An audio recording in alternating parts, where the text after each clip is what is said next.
Hello, everyone, and welcome to some more corporate esports. This time, we're hopping into some Apex Legends. Sir Waltham, man of class, here to bring you these finals. Man of class, I'm excited. It's been a while since I've talked about some Apex. Oh, Apex, it's always a spicy game, and even spicier when you just got a new Legends a couple weeks ago. Yes. It's fresh, it's new, it's called Newcastle, and he's definitely playable today. So might actually be seeing something about that. But we've got 16 teams coming at you today in this Apex lobby. We could go through all of them, but we have a couple of rounds, 5 to be exact, to actually do that. So no reason to actually talk about it right now in terms of detail. But what we can say is that these teams are coming in with a little bit of a predetermined lineup in terms of score. So because they played over the past 12 weeks, 13 weeks, we thought, you know what? Let's not have them just come to this finals blank. So based on their performance, they've already been giving a starting score, which means that a couple of these teams are already a little bit ahead of the rest of the crew, specifically Judy's Cuties, Switchback Kings, and the Autobots are coming in with 12, 10, and 10 points respectively. But everyone else has kind of got a little bit of a score to settle too. So everyone's coming in, again, based on their performance in the past weeks, just gave them a numerical value, so to speak. And from there, they either have some catching up to do or some lead to potentially lose. So we'll see where that comes out. I'm excited for it because Apex Legends, it is always a tale of consistency. So you would think that these teams that are on top, they've been consistent, they've been doing well, they're probably going to come out on top again. But you also know that it just takes one or two of these either blowout games or complete just blown games that you're all of a sudden on top or on the bottom where you're not supposed to be. But all of a sudden, that's just your fate. Absolutely. You mentioned it right there. Sometimes high scoring games can absolutely shift the tempo for, people who are supposed to be top that are now looking a little bit more towards that mid, or, people who are mid looking all of a sudden a lot more towards that top. Just to give a quick idea of how those scorings will be handled. First place going to be getting 12 points if your team lands first place. Regardless of how many kills, it's going to be 12 points, 10 for second, 8 for third, 6 for fourth, and then the point values get smaller and smaller as you go on. Another important factor is for each kill, you're going to get 1 point as well, meaning that obviously you want to be trying to get at least a few more kills, pad your numbers a little bit higher, give you a little bit more of a buffer zone. Interesting thing, man of class, you and I talk about it a lot of times when we talk about when we go into casting Apexes, at what point do you sacrifice that aggression for kills for the potential of getting a lower place? It's fascinating. We're going to see how these teams play. It always is, and then you talk about the kills, talk about the aggression. Like, do you make that choice of going early? Do you make the choice of maybe sitting back a little bit? It's always about the rotations. It's always about the choices. It's always about how what the circle does wherever you drop. And a couple of the teams do actually have some set drop spots. Like, we're gonna drop here. We're gonna tell everybody that we're gonna drop here. So if you're coming here, you're either trying to take our loot or share our loot, or you're trying to pick a fight with us. And usually, if a team says they're going to drop somewhere, they're going to be practiced at that location. So I would not recommend it, but there are teams that disregard that warning. So we'll see whether that happens today, whether we're going to get some early drop fights. But for now, we're going to get into World's Edge, our favorite competitive map. It's pretty much our only competitive map at this stage. And see where everyone is going to go on these 16 squads in the CEA Apex Legends finals of the spring season. And interesting thing, man of class, while we were, talking, there was the character selection process that went through. I looked through, all but 2 of these teams are running a Valk, meaning that everybody's going to have that high mobility. Everybody's going to have those pressures that can be used by the missiles to come through. And already we're seeing teams very split off, trying to just kind of scatter themselves gently around board. That means we're probably not going to be seeing a whole lot of initial fighting. Countdown's probably going to be the exception, however. I do see quite a few teams landing over there and around. Yeah, Countdown a pretty good spot in terms of some high octane action, as we like to call it. One team interestingly actually selecting a Newcastle, so he is on the field. Oh, just not near Countdown. I think he was somewhere else over at. I will find him on the map later. It'll be fine. Right now, though, we are going to be looking indeed at Countdown. A couple teams that landed around there, but they don't really seem to be going towards each other. I think there's a little bit of a chase away going around, but it might be that the team that is running away to the north actually is going to be running into somebody else. And totally, actually, we saw them get that destruction onto the cargo bot, opened up the loot ball, but I don't think they were able to snag anything. I think I saw some Oh, purple armor or something. Yeah, there's some purple armor lying just right there. They were unable to get it, too much pressure, and 30-30 is not exactly the best weapon for when you're taking a lot of pressure. Usually it's something you keep cool hand on at a distance. Leo and Moopy might be running into Meaty that's running alone in Trials. In Trials, obviously, an area you can complete alone. It also leaves you vulnerable if two other players start to all of a sudden 2v1 you in there, and they hear the roar. They know something's going on there. See if they get capitalized with totally continuing to just fire at a distance, continuing to play a little bit away. We can see here that, you know, so far these teams playing a little bit softer. We haven't seen too many eliminations there. I believe, as you mentioned, Man Class, a few teams that did land a little bit at an innate disadvantage because they only had 2 members as opposed to, you know, most teams coming out here with the full 3. Not sure quite how that maths out with the count. I believe we're still at 46, still no drops. So already we can tell this is not going to be as an aggressive lobby as some people might like, or perhaps those more passive teams definitely prefer. Yeah, and sometimes, you know, you do get those aggressive lobbies, but it does seem like after a long season, after communication, you do actually see a lot of sort of set drop spots, teams that don't want to run into each other. There were a lot of teams that dropped all the way to south towards the launch site, though, and it do seem to be coinciding with each other. So maybe we can actually see some action going on there, because they are fighting, I believe. There's 3 teams all the way just sort of collapsed on top of each other. And they are actually taking a few pot shots here and there. So I think we have at least Judy's Cuties there, and a couple of other squads that I'm not quite able to identify at the moment. But Judy's Cuties definitely looking for a fight here. And we're calling them pot shots, Man Class, but Judy's Cuties already has a kill or 2 in their pocket. We can see Corrupt File already starting off in a very good way. 1 kill on their board. They already have that purple armor. That's going to make them all that much more powerful going on. We're seeing the silence come out as well, and more monsters are going to be clotheslining the few remaining members that are trying to get out. We're seeing Judy's Cuties perform pretty strong so far in the start.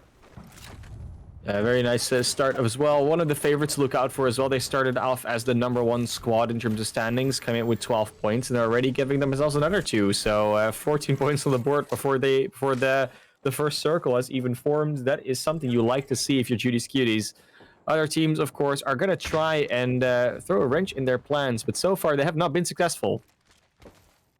Quite, but already we can see a couple kills coming through. I believe we saw the loss of our first team, so now things might be starting to come to a little bit of a head here. It's going to be the Phoenix kick coming in from Corrupt, allowing themselves to take that full advantage of their health. Again, that big shield provides basically double the protection you might get out of a white or something a little bit more along those lines. But right now we're seeing the Autobots on the opposite end of things. They do have that black market up, meaning that they're going to be able to get themselves nice and stocked up. I can see that Loba holding that Spitfire. Important to note that you can't loot a barrel stabilizer and have it go on to that. Barrel stabilizer is no longer in effect for the LNG. Yeah, they also are running that all-important Newcastle, that new legend that's come into the Outlands. Very curious to see if they're going to be able to make use of that. Doesn't really feel like it's a legend that works particularly well in close areas, as well as the Valkyrie and the Loba, for that matter. So they're probably going to try and fight, if they're going to fight more in the open, try and create their own castle barricade, and then figure out what they're going to do with their mobility and their Loba utility. And that's where they are going. They're going outside, but they are, they're running away from where Judy's are going. They don't have to fight them yet, but they're going all the way up to Lava Siphon, which we know was a drop spot of one of the teams. They actually announced that they were going to drop there because they wanted the beacon. They wanted to know where that first zone is going to be. And they don't have to go that far. It's a little bit to the north, but very central. Not that far for most teams to travel, and a lot of them are already in it in the first place. So good circle all around. Just we'll see whether or not they're gonna actually coincide with each other. We do see the tunnel on east near Fragments that does seem to have a couple of teams going on it. So we'll see whether or not they're gonna actually fight. They do spot each other, and there are the shots already firing well them. You're gonna have to expect that 3Ts really needs to pull out some big damage here. Conflict getting caught by that Arcstar is not gonna help. They, again, 3Ts, one of those teams that landed without a full roster. Conflict kind of caught in between these shield recharges, these grenade pressures coming in so heavy right now. Another Arcstar forcing back the Ts. They just keep losing this space, Mana Class. It's not really a great spot, but they don't go down. They get to walk away and fight another day. Yeah, and they're also in that spot where, because they were the ones holding the angle, holding the tunnel, they get to walk away. They have space to walk into the circle with, and all they're really doing is charging up their armor, just doing a little bit of damage, getting maybe getting a knock and it down. Like, that's always nice, but they have the escape route. They have the way out, and they're using that very effectively. So no worries for them. And now it's going to be up to the squad that they were fighting, the Slothfinders, to potentially block that tunnel for another squad that might be coming in. But it puts the Slothfinders in kind of an interesting position, you have to think, right? Because there's a team that's at Geyser currently. They could push up onto the Slothfinders. And that's not a position you want to be in. You don't want to be stuck in between two teams. You don't want to be, you know, the remnants of what was looking like a fairly good fight. Although it looks like it's not going to quite be the case. They will be given quite a bit of space, and they need to start making their way towards ring. Otherwise, going to take a little bit of scrap damage. Going to be getting hurt by this ring of fire. Slothfinders to eventually make their way out, but it's going to cost them at least a couple syringes. Well, and the funny part is, right, that team that was on Geyser took the Valkyrie ult to just get to the other side without passing through the tunnel. And now Slothfinders are kind of doing the same thing, where they use a lot of mobility to just get out of into the circle. And I think they have been spotted by that squad that kind of leapfrogged over them. So they might actually be taking a fight quite soon here. Now we can see a lot of action here on this map going in between these two. We hear the Valkyrie already touching down with missiles. QP trying to make some shots connect with the triple take. Doesn't have the sights, though. That's one of the most important things, in my opinion, that you could put on that triple take, give it a little bit more range, a 2, a 3, maybe even a variable. Just something to give it a little bit more reliability at that distance. It's going to be the backup for Monka Steer, and just allowing themselves to get recomposed, reload, pop the shields, whatever they need. And that means that the Slothfinders are going to have a moment to catch their breath. We're actually going to be seeing them throw down a little bit of cover as well, then blasting off. I don't know if Monka Steer is necessarily going to be aware of this. They will. QP is going to make eye contact with it. A couple of shots just raining in, trying to do whatever damage they can, but it's going to be a safe getaway from Sloth. And there's a couple of other squads coming in from the south as well. Like, the longer this takes, the more complicated it will be. And they actually leapfrog over yet another team. Like, a lot of this Valkyrie movement is just essentially just one team jumping over the other team, jumping over the other team. So we are getting now to the south of this circle, where at least 2, maybe even 3 teams will be coinciding. But the interesting part is that one of the squads only has 2 members, so they're just going to avoid it, try and stay alive for as long as possible. We can get macro hard running into an opponent here. Macro Hard still has their their bombardment available, and both are going to be dropping their domes and then dropping the bombardments as well. It's going to be a lot of explosivity here. And so far, we're not seeing any knocks come out as a result of it, and Macro Hard really need to try to get a lot of damage early on. We're seeing them a little bit inferior in these shields, but they also need to be very wary because there is 2 teams surrounding both of them. It's going to be the Healthcare Homies, as well as this team they're currently engaged in, My Name Jeff. And they do get a little bit of damage, but My Name Jeff going to be, again, suffering for that manpower. Just not enough. 2 members is very rarely going to come up successfully over 3. That's why you see these 2 squads trying to avoid fights a little bit, trying to get some knocks from the outside, be a little bit cheeky about it, maybe get to the last zone and then try and clutch it out that way. But they're not able to do that just yet. Maybe the res will come up, but that bombardment is going to be very annoying. The Valkyrie rockets in the way. You can already see the flank from Buggo coming in. The Healthcare Homies are very likely to take at least 1 or 2 kills over here. The Gibraltar might just have to be left behind. And we saw that portal getting placed by the Wraith, but I mean, at the end of the day, if you're going to go for the res, you're going to have to acknowledge that you're going to be a sitting target, and that's, I think, something that team does not want. Healthcare Homies are going to be content to leave it alone, however. They've got quite a bit of shields. They don't need to necessarily take too much of a fight, given that there's still 13 squads left. You might anticipate your opponents aren't necessarily going out for blood as aggressively as you might be prepared to. We do see now the rotations trying to come through. Yeah, and they also know, like, if we wait this long and this fight takes on longer, we're just going to be in a very poor position to get into the zone. They probably read the situation that it was quite a conflict crowded zone over there in this southeast. And we actually do see some fights popping up now with this new circle forming, this new circle. Teams are trying to get in, and there's a couple of gatekeeping teams that are doing a really good job to make sure that, you know, they're able to spot anyone that tries to get in past them and just take them down, or at least delay them, do a lot of damage, get some shield charge, at the very least, but potentially some eliminations. We already lost 3 teams after all.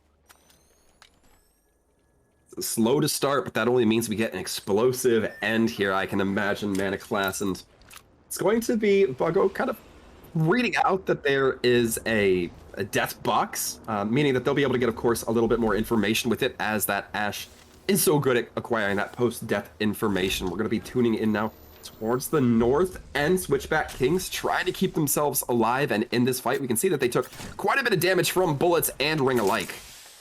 And Switchback Kings, of course, one of the top 3 teams, then together in the Northwest with at least Juicy Judies. They're going to be, well, the number 1 and number 3 squad. I'm pretty sure they were in the standings, so they're already at the same angle, which means they're either going to fight now or they're going to fight later. But they already spot another team trying to Valk over them. That's not going to be going without a little bit of aiming at them. But yeah, those Valkyrie targets are pretty tricky to hit from that distance. Yeah, that was a Failfish, Meaty, and BSDLP are going to be able to get away successfully. And Switchback Kings, they took a couple shots, but I think it overexposed them to perhaps a couple more enemies. I think we saw them taking just a little bit of damage. It's going to be the Switchback Kings now leaning in on this charge rifle, trying to get that long-range damage, put a little bit more pressure onto your opponents. The more pressure you put on, you might not be able to close in on any kills, but that means there's going to be less resources, less shield cells, particularly for those final few fights. Yeah, in the meantime, like, fights are starting to break out all over the map, all these tiny skirmishes. It's not even necessarily close range, they're just poking at each other a lot. And anyone that has purple shields at this stage is probably going to be very comfortable to fight. There are a couple of squads that don't quite have that full loadout just yet. So seeing what's going to happen here, as we do have a couple of teams, like I said, we know we have a couple of teams definitely already being eliminated. 12 squads left to get the next circle formed.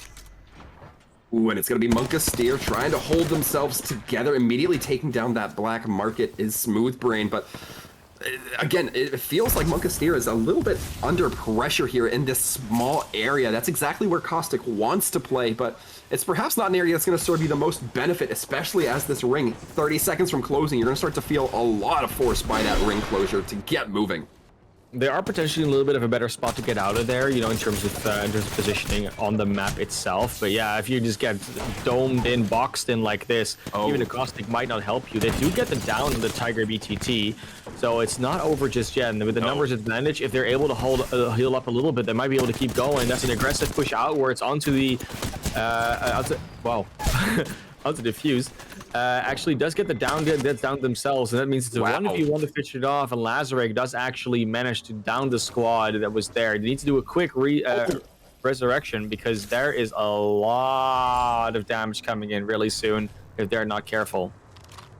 Yeah, and I mean, I think there was more than just one team in there. If no, it was just one squad. My eyes didn't deceive me. Okay, well, one squad either way, and Monkasteer is going to be in a very rough spot to try to get their entire team into ring. I mean, the Caustic Lazar is almost dropped themselves. That means that they're going to be losing it for their team. That is going to be the case, but they did walk away with a couple kills, and as we mentioned, Classy, that is a factor in how you place. Failfish losing Kylo Ben is a pretty big deal. Like, they are one of the favorites today. So, you know, not working in with this one. Not walking in with 3 players in like the final fights is always a little bit of a disadvantage. Meanwhile, we do see still Judy's Cuties, as well as what am I looking for? I'm looking for the last one. I can't find them. It's fine. But yeah, like look at Switchback Kings. Yeah, they're still running with 3, which are like the other 2 teams in the top 3. But so far, if you look at like the kill totals, it's very even between a couple of these squads. I mean, Joseph Bros, while they are out, they did get 4 kills on the board, so that's already a nice thing. Failfish, even though they only have 2 members alive, they do have 5 on the board, so they are currently kill leading as a squad. Yeah, Failfish definitely going to be one of those teams. Healthcare Homies, however, going to be getting the crack with that Kraber. Kraber recently got nerfed, meaning it's not as lethal. Great, looking for that shot. I believe that just hits the black market, so going to be robbing that utility away from the Loba, but she'll be able to walk away with her life. And this is so far not an objectionable position to be held by the side of Healthcare Homies, especially when you have that Kraber in palm. You're able to provide a lot of force onto Epicenter, and Epicenter is going to have to make a bigger rotation than you will once this ring starts closing. So you certainly have to think that you're going to feel a little bit more comfortable trying to catch them out with that Kraber. Gonna be a quick rotation from the Valkyrie. They're gonna rotate straight into a couple of other teams. Healthcare homies are gonna make their own rotation for that matter. I think they just avoid each other. No, they're just going a different way. But they might be going to the exact same spot. There's already two teams fighting up there, up on climate control. They're going straight past it onto the little building on north. And currently we are looking at thirst difference that are indeed clashing with the other squad that's in that same building. Going to be very tense for Thirst Different. It actually looks like Ryan Go had a disconnect issue. That's going to be unfortunate. Crypto, one of those members that you'd be so good to maintain hold of into those last fights, because that EMP can just rob so much damage. It looks like Ryan Go finally does connect back in, is able to get things back flowing for their team, but the question is, may have that been a little bit too late? A lot of action going on at Climatizer. We're seeing shots already being exchanged, and so far we're seeing members fall left and right, but Thirst Different holding this interior is going to be a really good spot for them. Meaty getting very low in terms of health. Did put the shield back up, but now they're going to try and look for some value to try and chase those kills down with the Octane. Super aggressive Legend, of course. Popcorn and Ryan 4Go. They're looking for those finishes on a couple of these squads, but it's not quite coming together. Healthcare homies are going to be suffering that one loss. Buggo not going to be able to be rezzed, even if they do get the banner. There's just no realistic place that they can go for it. And at this point, if you're down on these teams, you might start to consider just playing for positioning. You don't anticipate that you can perhaps get as many kills. A nice shot from 3 Hertz. Going to be taking down Meaty, and that will be casing the team, meaning that they will stop at 6th. And Healthcare homies, despite being down a little bit in comparison to teams like Thirst Different, they're still going to be well within this fight. And interestingly, all this fighting's taking place at Climatizer, not necessarily within ring. Scarlet seems to be one of the few members who remains cool, calm, and collected, just waiting off in the distance. And meanwhile, you just have Judy's Cuties just shooting from the high ground at all these teams that are just kind of stuck in that situation. Crowd foul with the bow check. But this is like a very nice way of using this crypto drone. Like, this is exactly what you want to use it for. You know, there's kind of a couple teams around you. You want to sort of get the lay of the land. Where's everybody running around? Just make sure that if you want to take an escape route, you can get out. As well, that EMP, if the ring starts closing, people start getting a little bit too quick on their feet, you can slow them down, make them put a lot of pressure on themselves by the ring. So an interesting fact there to really keep mind up, but you have to make sure it doesn't get destroyed. Ryan Go not going to have that EMP available for whatever fight happens next. And this ring, they'll still be able to, Thirst Different will still be able to stay safely within Climatizer, but it's gonna be hairy. They're not gonna have a whole lot of space. It's going to be Macro Hard taken out, meaning that there's now only 4 squads left, and I'm not even sure all these squads are full. I think there's 1 or 2. Buggo, of course, or Healthcare Homie is going to be the only member missing.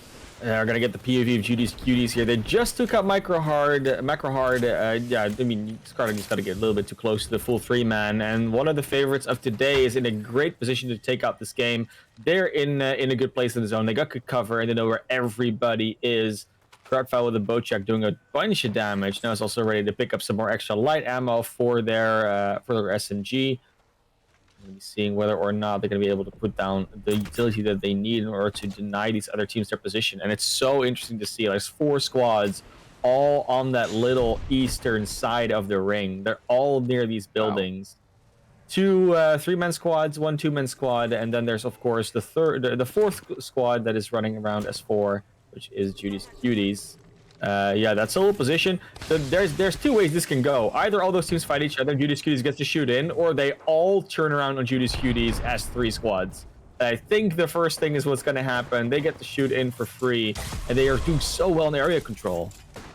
They really are. We're now going to be seeing Switchback Kings. They are sitting well within their shield potential here. They have full shields. Although they are being silenced by those Revenant Silence Orbs to come in, not allowing them to use that ability. Camcoon really would have maybe wanted to use that jetpack, use that boost to get themselves out, get some more comfortable rotation. Camcoon going to be closing the gap, trying to get the shots. Can't quite make it happen, though. Going to be threading the needle. It's going to be Corrupt File taken down next, and Temujin has to be very careful. They're playing in some potentially high stakes area. Judy's Cuties actually gets taken out during the midst of this, meaning that Judy's Cuties is going to be getting, I believe that's 4th place. They did have 6 kills last I saw in their name. Mastiff coming out from Thirst Different might be able to make a huge change. Dalth actually throwing a lot of damage in with the Arc Stars, with the Mastiff, with the Thermites, a bunch of Ordnance doing their job for Thirst Different. It's so well played out from Switchback Kings, going in with the shotgun right there. The Mastiff shot doesn't quite get it, but it doesn't matter. Switchback Kings take the game. They I think they take kill lead. They take first place. They take overall lead as well, because they definitely made up that 2-point difference with Judy's Cuties. And that is going to be a very solid first game from them. And they're the team to watch right now. Yeah, I mean, I think you mentioned it, Mana Class, but I'm looking at the scoreboard right here. Switchback Kings, by my count, 12 kills in their favor. I think Judy's Cuties got 6, maybe 7 if they got it right before they died. No, 6. 6, but still, huge amount for the Switchback Kings, and that's exactly the way you want to start in a set of 5. We talked about having good games or having those pop-off performances. That's a great start. It's a great start. It's not quite the 30 bomb. There are a couple of teams that managed to touch the 30, of which the Switchback Kings are one. Of course, the big outstanders and outliers in that respect is actually the Twitch team coming in, Philfish. The Philfish squad actually able to get above 30 multiple times this season. So they're the ones that know definitely how to completely take over a game, get a bunch of kills, and then take first or second as well. Take a bunch of points there. But we'll see if they're going to be able to do that as well later in these games. We've got 4 more to go. And we always talk about it, consistency is key. Like, as much as you want to have those pop-off games, you want to also keep steady in the rest of the games at least, so you don't drop off. Because otherwise, that lead that you just gained could just vanish out of thin air. Yeah, I mean, no doubt. You can always have those quick games that kind of dissolve. You could have the short but sweet moments where, we're doing really good, but that's only for the first game. Absolutely right. It's something that these teams are going to have to be cognizant of, particularly those top scoring teams, that the Switchback Kings, you have to maintain that momentum. You had a good start, let it propel you into second, into third, into fourth, and then maybe you can kind of, take your foot off the gas on 5th if you've got enough of a lead, but you have to be aware. You have to. That's just how it is. It's just you can't just let your foot off the gas just because you had one good game. But you do see teams sometimes, especially if they got like 2 or 3 proper pop-off games, they'll slow down a bit. They'll play a little bit safer because they want to make sure they just get a steady amount of points. They don't want to go for those 30 score lines. They just they're settling on like 15 points a game or something like that. And that often will still get them something, but you do see like that pressure, right? Especially if you get those later games and teams are getting closer together. You do want to make sure that you actually win that last one or do well enough that you can take out the crown in total. But I mean, we could also talk a little bit about the actual gameplay, right? Because we talk about the scores, the positioning, and like the thoughts behind it.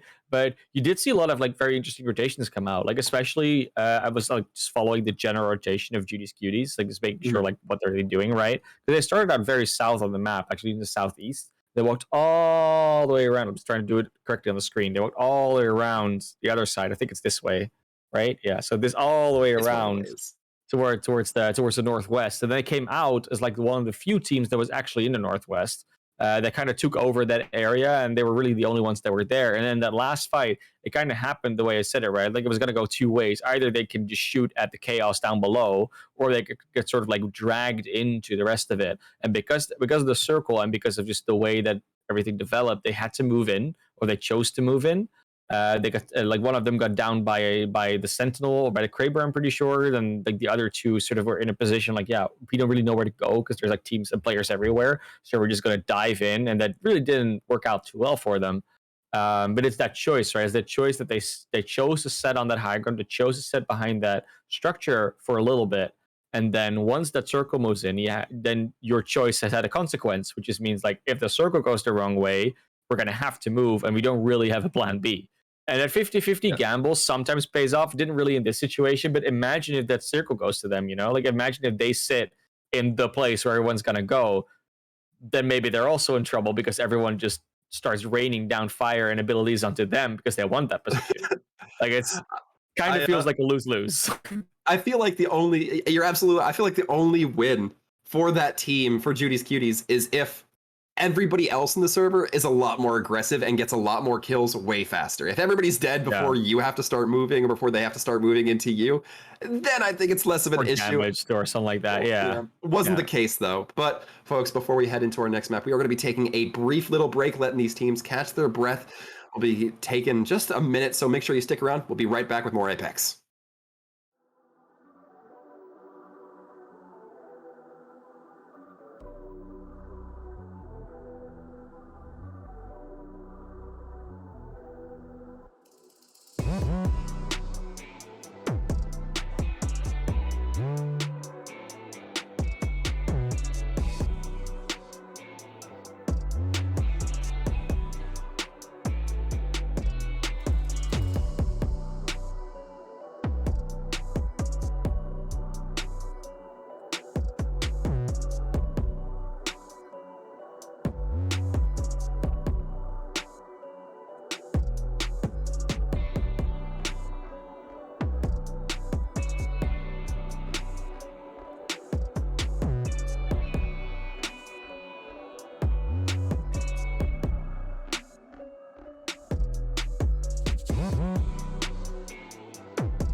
Right back into the action, folks. We are here, dropping out of the ship, as is everybody else, ready to go to their, I would say by now, pretty standardized spots, wouldn't you, Classy?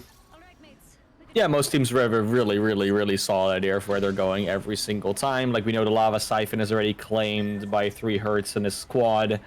And have the Judy's Cuties go the same exact spot they went last time. They're really a tree folk. And everyone else is just kind of going where they are. It looks a little bit quieter in the south right now, but it's also because they haven't really converged on the launch side. The launch side actually empty right now. Since we are going to be looking a little bit at that thermal station, a lot of action is sure to be taking place here. I mean, I say that immediately. Trash immediately going to get fired upon.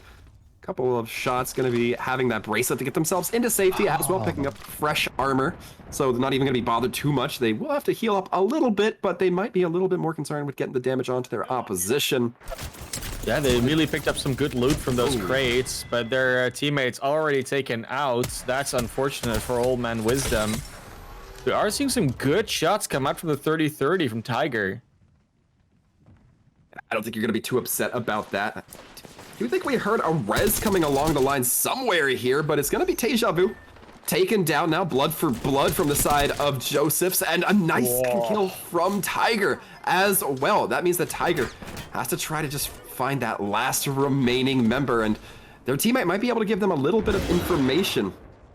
Going to be the Meta team as well. Trying to come in, nice body block there with the knockdown shields, but they're going to try and chase down this Octane, and they get it. That's the elimination on the squad. Nicely done, and Brosephs will be able to pick up their teammate, and there's a respawn beacon right there next to them. Super easy. You're not going to have to worry too much about being caught off guard, especially if you were paying attention to where people landed. The one caveat to that might be the Autobots, but the Autobots still down a member. So they may not feel too comfortable pushing into that. Either way, the respawn, super close. Exactly, and you know we're talking about 17 teams that started this round instead of 16 that we were counting on. So you know now we have 16. It's almost like it never happened, right? No, we are actually gonna obviously acknowledge that they unfortunately went out in this round, but doesn't mean it's over just yet. Of course, they have 3 more rounds to play if they want to. Meanwhile, the rest of the map, it's pretty quiet. I mean, there's not much going on. Everyone's kind of looting. Everyone's acknowledged that everyone has their own loot locations at this stage. But there is potentially some conflict coming soon now that circle has formed. Interesting part about this circle is that there is a lot of like sort of cramped walkways and cramped like canyons to walk through. So there is a lot of opportunity to potentially gatekeep some teams, especially if the circle moves further to the northwest. A lot of in that. Especially in the west, you have all these like mountainous areas where there are these things to go through. The problem is that pretty much every team is running a Valkyrie, so they can kind of circumvent that. But that will still open up a lot of visual angles and a lot of potential for shooting them either out of the air or catching them where they land, and that's always exciting. It really is, and one thing I don't think we've talked about yet, Man of Class, is Lava Siphon. That was the area that was the hot loot drop. Healthcare Homies were the team that kind of landed there, got first possession, meaning that they're going to have quite a bit of time to get themselves looted. And then as well, since they're at the edge of that ring, they'll be able to really kind of gatekeep any of those other teams that are heading in from the Dome, that are heading in from Lava City. So definitely one of those things I think we might have to keep eyes out for in the long run. But for now, feeling pretty good about them. Well, the funny bit is that they announced this is where we're going to be dropping because you want that beacon guarantee. And it seems like everyone else is kind of just giving it to them. Like they don't really mind. But yeah, we'll see whether or not this is going to be another confrontation for Joseph's Brosephs, as they are running into the Lucky Chuck Invincifro team, which is part of the Newcastle squad. So potentially we're going to be seeing some cool Newcastle plays coming out here. Well, casters can hope, can't they? Classy. It's gonna be always can. Going in for that quick loot, the black market, trying to build themselves up just a little bit. I'm not sure. They're not playing like they necessarily know that the Autobots are out there. Autobots seem to just be playing it cool, calm, and collected. I mean, I can certainly imagine why they wouldn't be necessarily too intent on getting into early fights with man down. Are they ready to roll out? That's the main question. Oh, definitely not. Question. Definitely not making stupid Transformer jokes here, but yeah, I mean, like they know someone's coming. Like they're not just hiding for no good reason. Like they have a reason why they're just behind this crate right now. And the question is whether someone will be rolling into them. But it does look like Joseph Brosephs are potentially just walking into a different direction, just gonna walk away from all of this.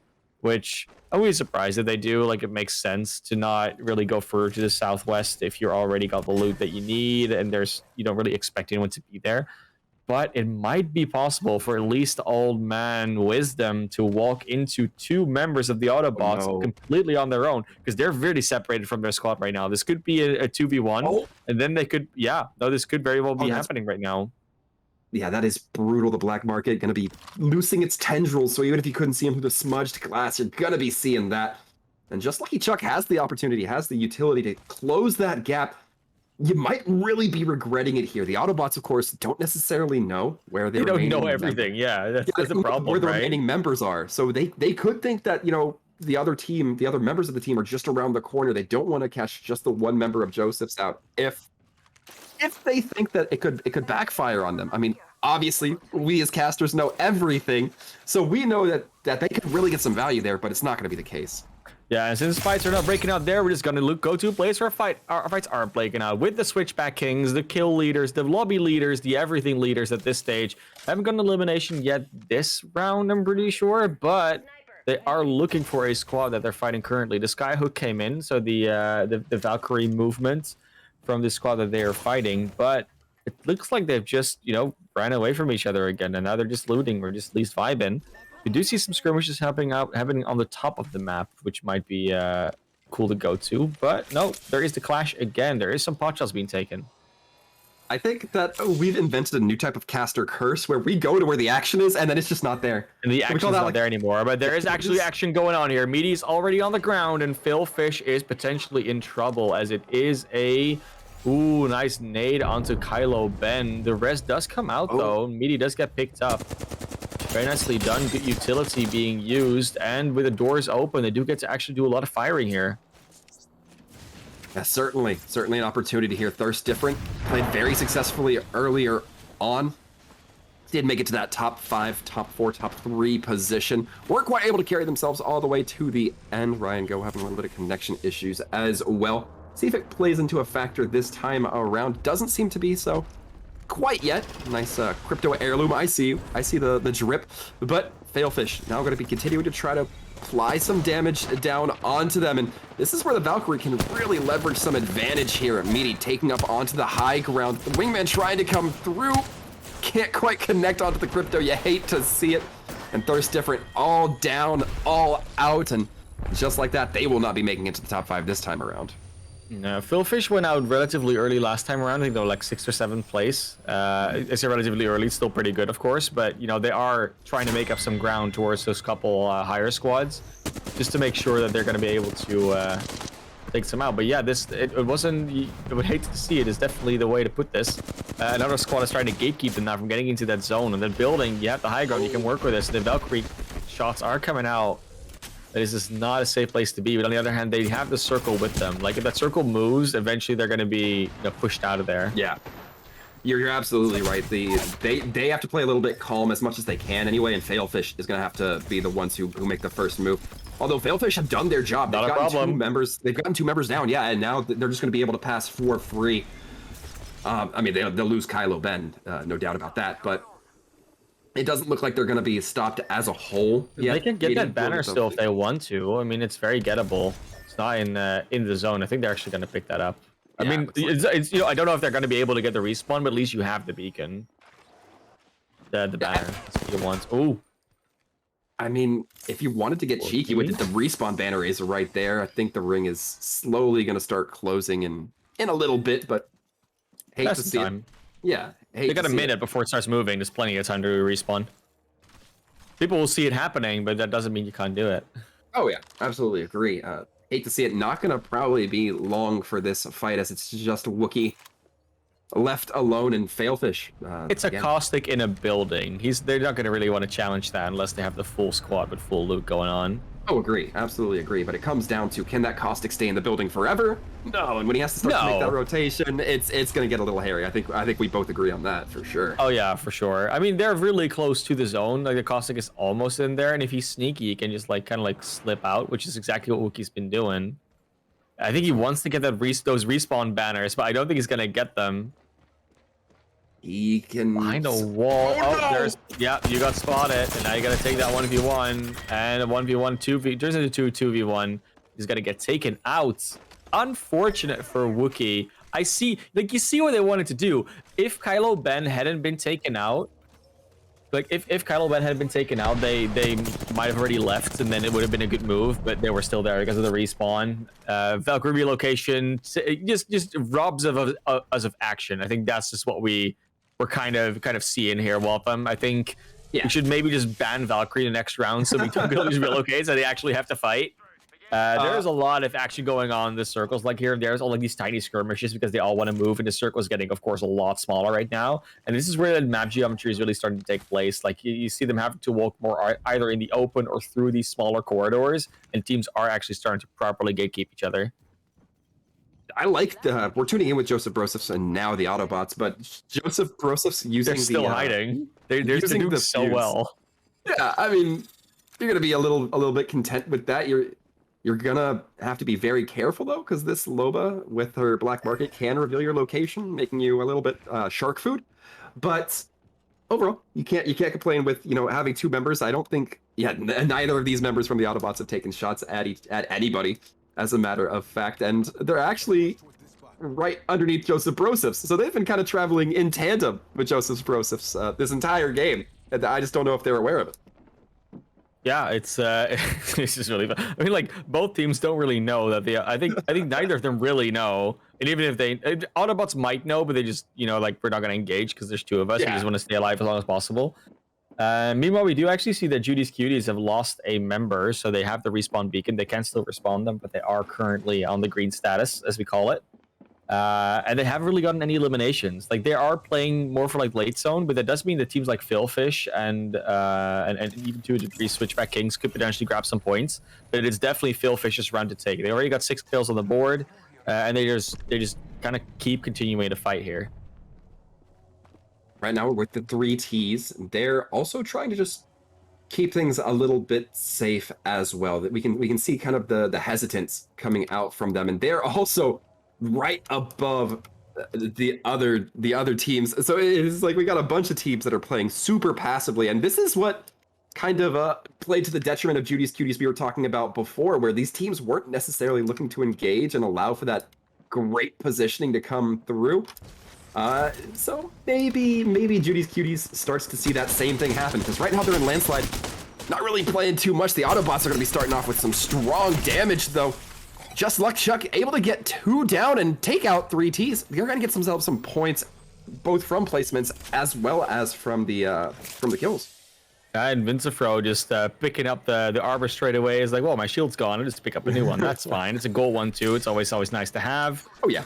And they'll be able to continue this. So yeah, like I mean, for a squad that only has 2 members, to get those kills on the board, to get more placement going is really, really, really strong.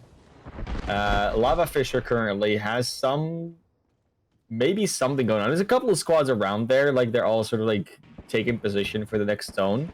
And especially in the south of the Lava Fisher, there is potential for a couple of other squads to like move in and do something. It does seem though like the Autobots have been spotted out. Like they know that they're there, they're gonna be shot at, but currently we're at Lava Fisher looking at healthcare homies that Britain's cost themselves pretty well into a building. Healthcare homies now just going to be trying to play a little bit cooler than aggressively. We can see them taking up pretty strong comfort in some building cover here, and it does give them both cover as well as that high ground advantage to put down a little bit more damage. We saw Greed taking a few shots. 3 Hertz now has that 3 times as well to provide a bit longer reach. On top of that, it might have accidentally blocked off Greed from getting inside the building. Taking a little bit more damage, but with gold armor, you're not going to mind. You're going to be quick to heal back up. Yeah, we saw that Skyhook coming in from the squad that they're currently firing on. They just dropped him into like 3 or 4 different teams, so they're not in a happy spot, and they're going to be... They made the wrong choice to move in that way. I don't think that was the way to go. They could have just walked into the zone. They chose to go with the Skyhook, and they get punished hard for it. That is... Gravity and Bamba Kazoozle both going to the ground. But trying to fortunately, find Gravity will be brought back up. So Gravity not going to be in for too much detriment here. Scarlet from Macrohard will be trying to get the damage down. Does succeed in sinking Gravity. A weird phrase there, but Macrohard so far going to be getting themselves some points. They've made it to the top 10. They've survived what would be the theoretical top half of the server. That being said, you still got a little bit more to go before they make it to the actual half, but this ring's gonna get smaller and smaller, and the fighting's gonna get heavier and heavier. And there goes my name, Jeff, being eliminated as well. Way Too Pexy was the squad that we're currently looking at that made the Skyhook error in judgment. But yeah, it's all up to Joseph Broseph's to show that they can continue their early game kind of vibes, because they were doing really well at the start. They haven't really run into a lot of teams anymore, kind of taking some pot shots here and there. But they have caught 4 eliminations on the board, so they are doing decently in terms of overall score. Not kill leading, that is still Philfish, but they are getting close. They certainly are, and I like this position. They're on these train tracks. They have to be very careful because there's another team that's kind of creeping away on their heels. Judy's Cuties, as a matter of fact, did not get the respawn on the corrupt file, meaning that they could close the distance and try to pick off Joseph Sbrosifs while they're unaware. It's not going to be the case, however, as Joseph Sbrosifs continue to just try to fire away. This time at the side of Healthcare Homies, that team that I said initially landed in a very strong position. And so far, not a lot of kills going down. A lot of information being gathered by the Switchback Kings, trying to exchange shots, but that dome would be preventing a lot of damage. It's all about the ordnance that looks like Camcoon wants to throw in as soon as it drops. That's Switchback Kings versus Jumppad Pro over there. They're in a very close together position. We see Macrohar just, well, 2 members down already. A third one hiding, Scarlet. We've seen Scarlet hide before. Oh, they're gonna go to a rat spot. They're just gonna sit out this this circle. And they're gonna wait until they actually have to. Look at this. Like, how are you ever gonna get found there unless someone knows that you're like, there's one person left and they're probably ratting. That's yeah, that's I would say it's a Scarlet special, but it's kind of looking at it right now. Gets a couple shots in their way because they didn't stay in the spot that they were. Does get the down though. Oh, nicely done. That's the Autobots eliminated as well.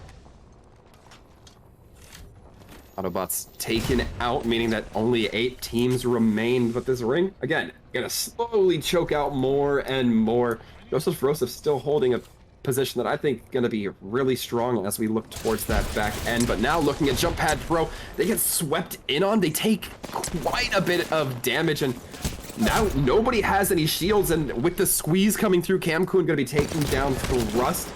Tamphy as well, trying to get that shield off, can't quite make it happen. Jumppad Pro dies in the bottom basement of this lava maze area. It's gonna be pretty rugged for this team now, as 7 squads do remain. And are gonna be Switchback Kings starting to build up those shields, getting closer and closer to red. Grembo already having it.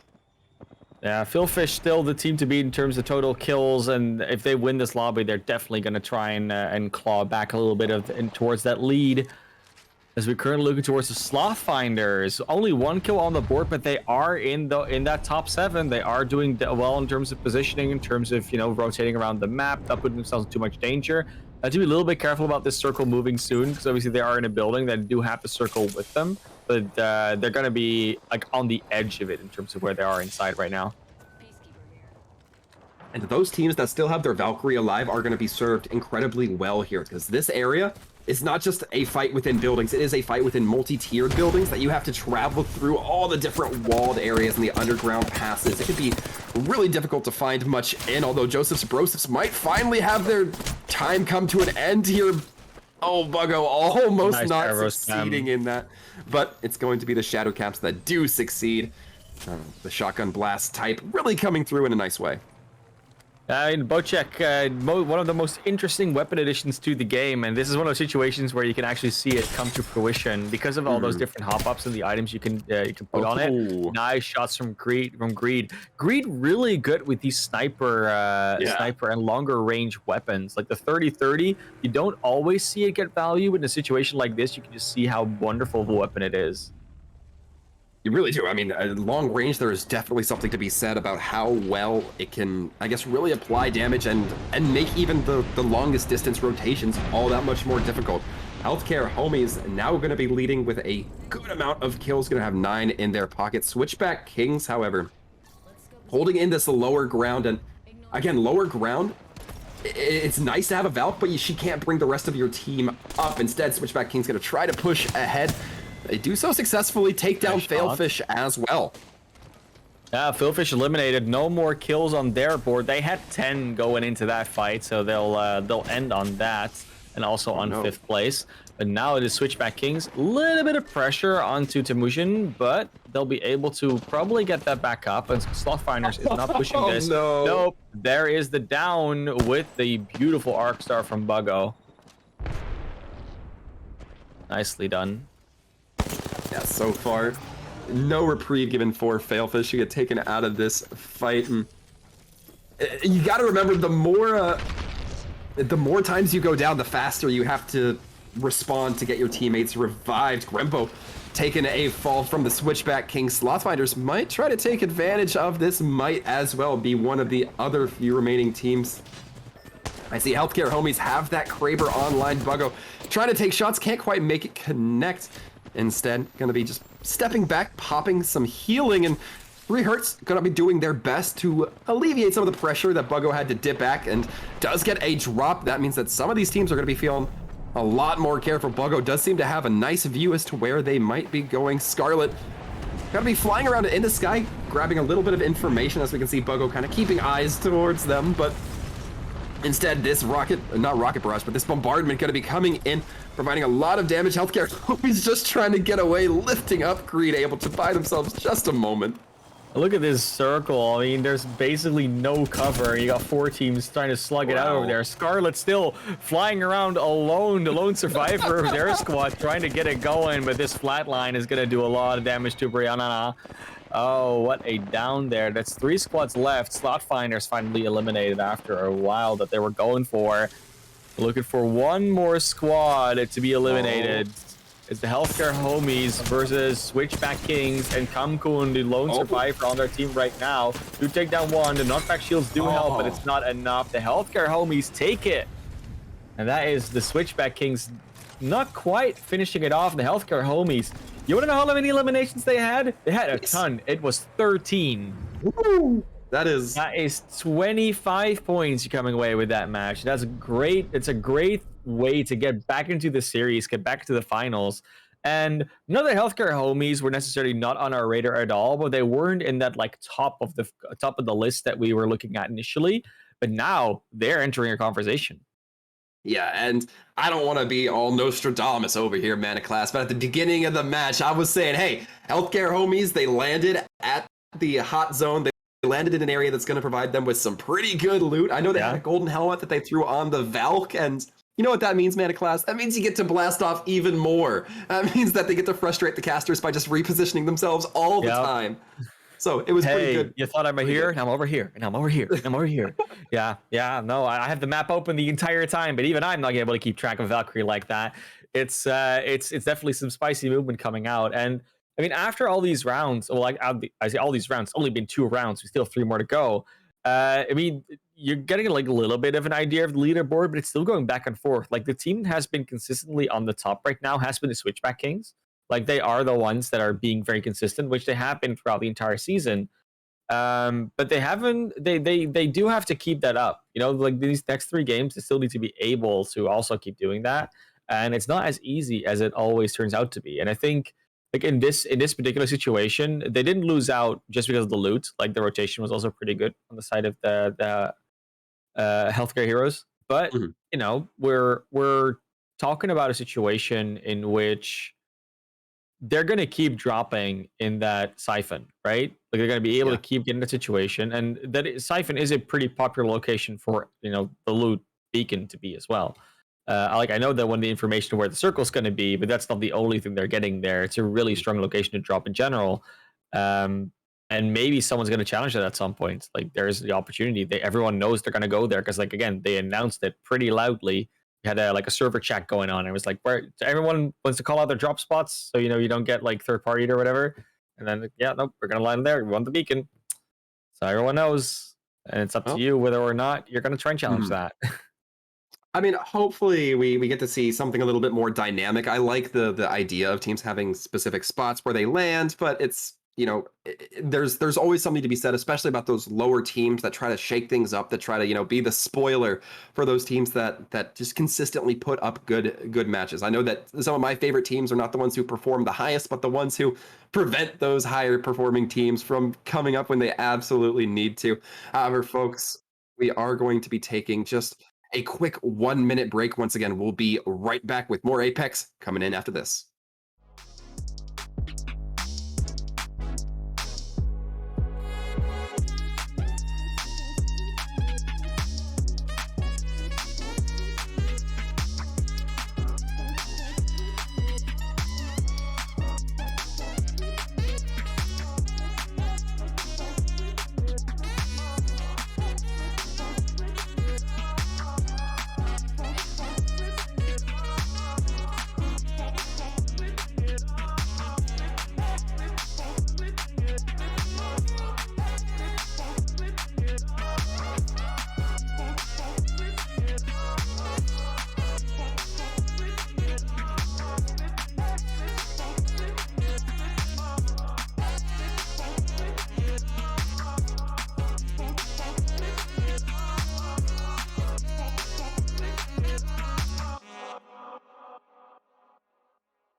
And back into the action once again, going south to north as these teams are looking to drop off. We're initially tuning in with Leo, Moopy, although as we see these teams disperse, I'm sure we'll be seeing a lot more action. It is the nature of Apex that eventually action will be viewed. It's kind of how it goes, isn't it? I mean, you got to be the last man standing somehow. You see a couple of teams going like similar directions, but once again, Healthcare Homies not challenged on the Siphon. They're going to be totally fine, having the time of their lives. And for Epic Legends, that Super Moopy and TPG Leo, we're going to be seeing them land just to go into a balloon, trying to get themselves a little bit more distance. But where they go from here remains to be seen. It looks like it's going to be towards Lava Fissure. So interestingly enough, they're going to be perhaps not putting themselves in the best spot for loot. Classy, this I think can really come back to hurt. It really could. We see see the Brosivs also now running towards the launch site. They get towards themselves. Yeah, this area, these areas of the map, you know, there's just a lot going on. There's not a lot going on just yet, but on Countdown and Skyhook, there's like a lot going on over there. We see whether or not these teams actually know that they're there, and then get enough loot, actually fight. It's always a fun one. That being said, like while we have a little bit of time before action actually starts, we can talk a little bit about the standings. So Switchback Kings currently on first. They have 51 points total of them, like 51. Next team, 39 of Healthcare Homies. They have a big leap last game. They keep that up, they might just catch the Switchback Kings. And then Philfish Twitch on 32, Judy Cuties on 29 below that. So the top is starting to form a little bit, but there is still a decent gap, especially towards that first place.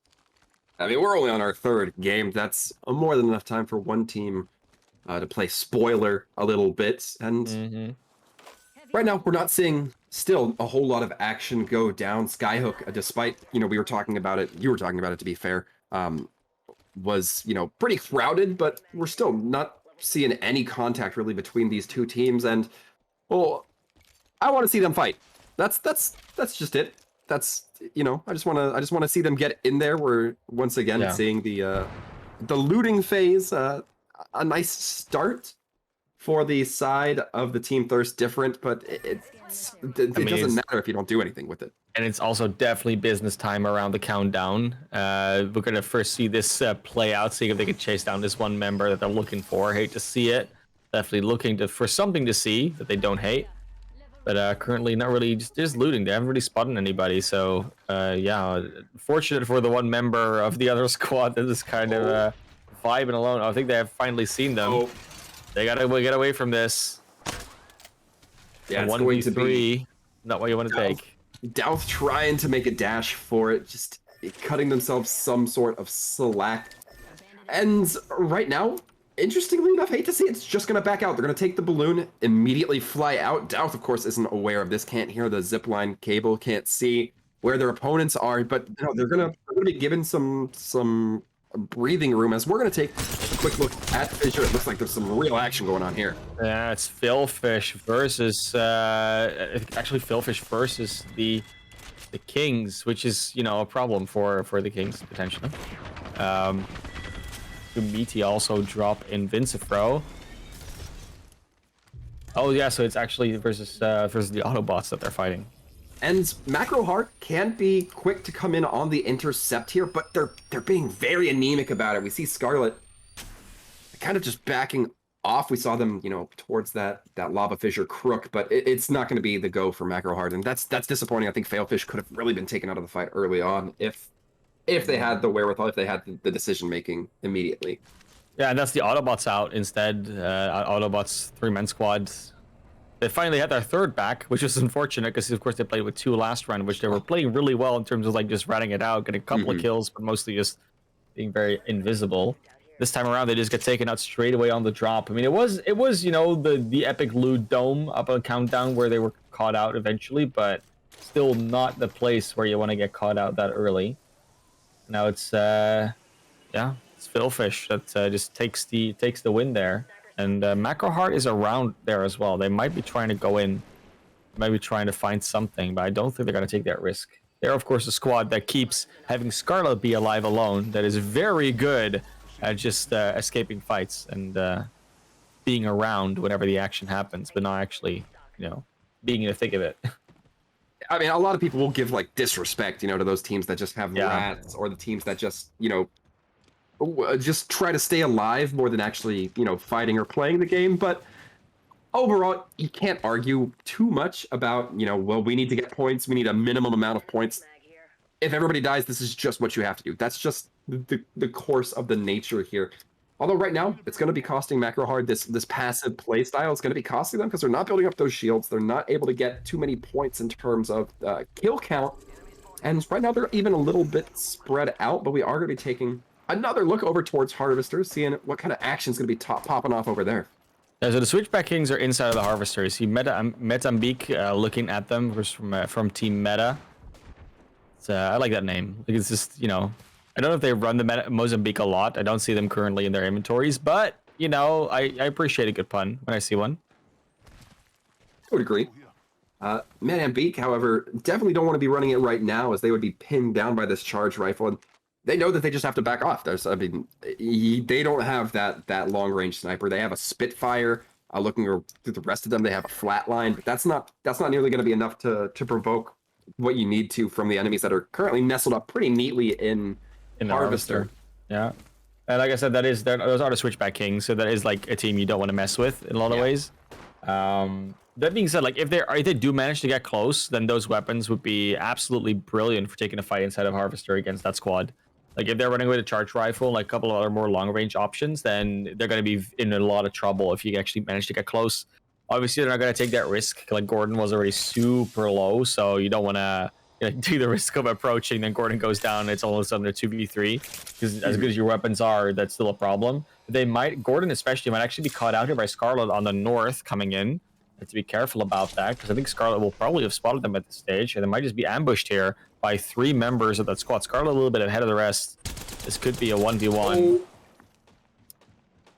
Doesn't quite hit the shots. It's actually, I don't know if we could hear it from Scarlet's point of view, but it's going to be the Bloodhound ultimate popped from, I believe it was Gordon. Yeah, that was trying Gordon. To just trying to get away, and right now Meta just kind of playing it safe, just keeping eyes out, trying to get themselves in a comfortable position, but that's going to require them to dip back into the ring just a little bit. Macrohard going to be keeping eyes towards Harvester eternally, and Scarlet going to be firing a couple of arrows in as well. But remember, who's in that crucial Harvester spot? It's going to be Switchback Kings, and they're going to have a charge rifle. I'm not sure if Macrohard's aware of this, but if not, they're probably going to find out very soon.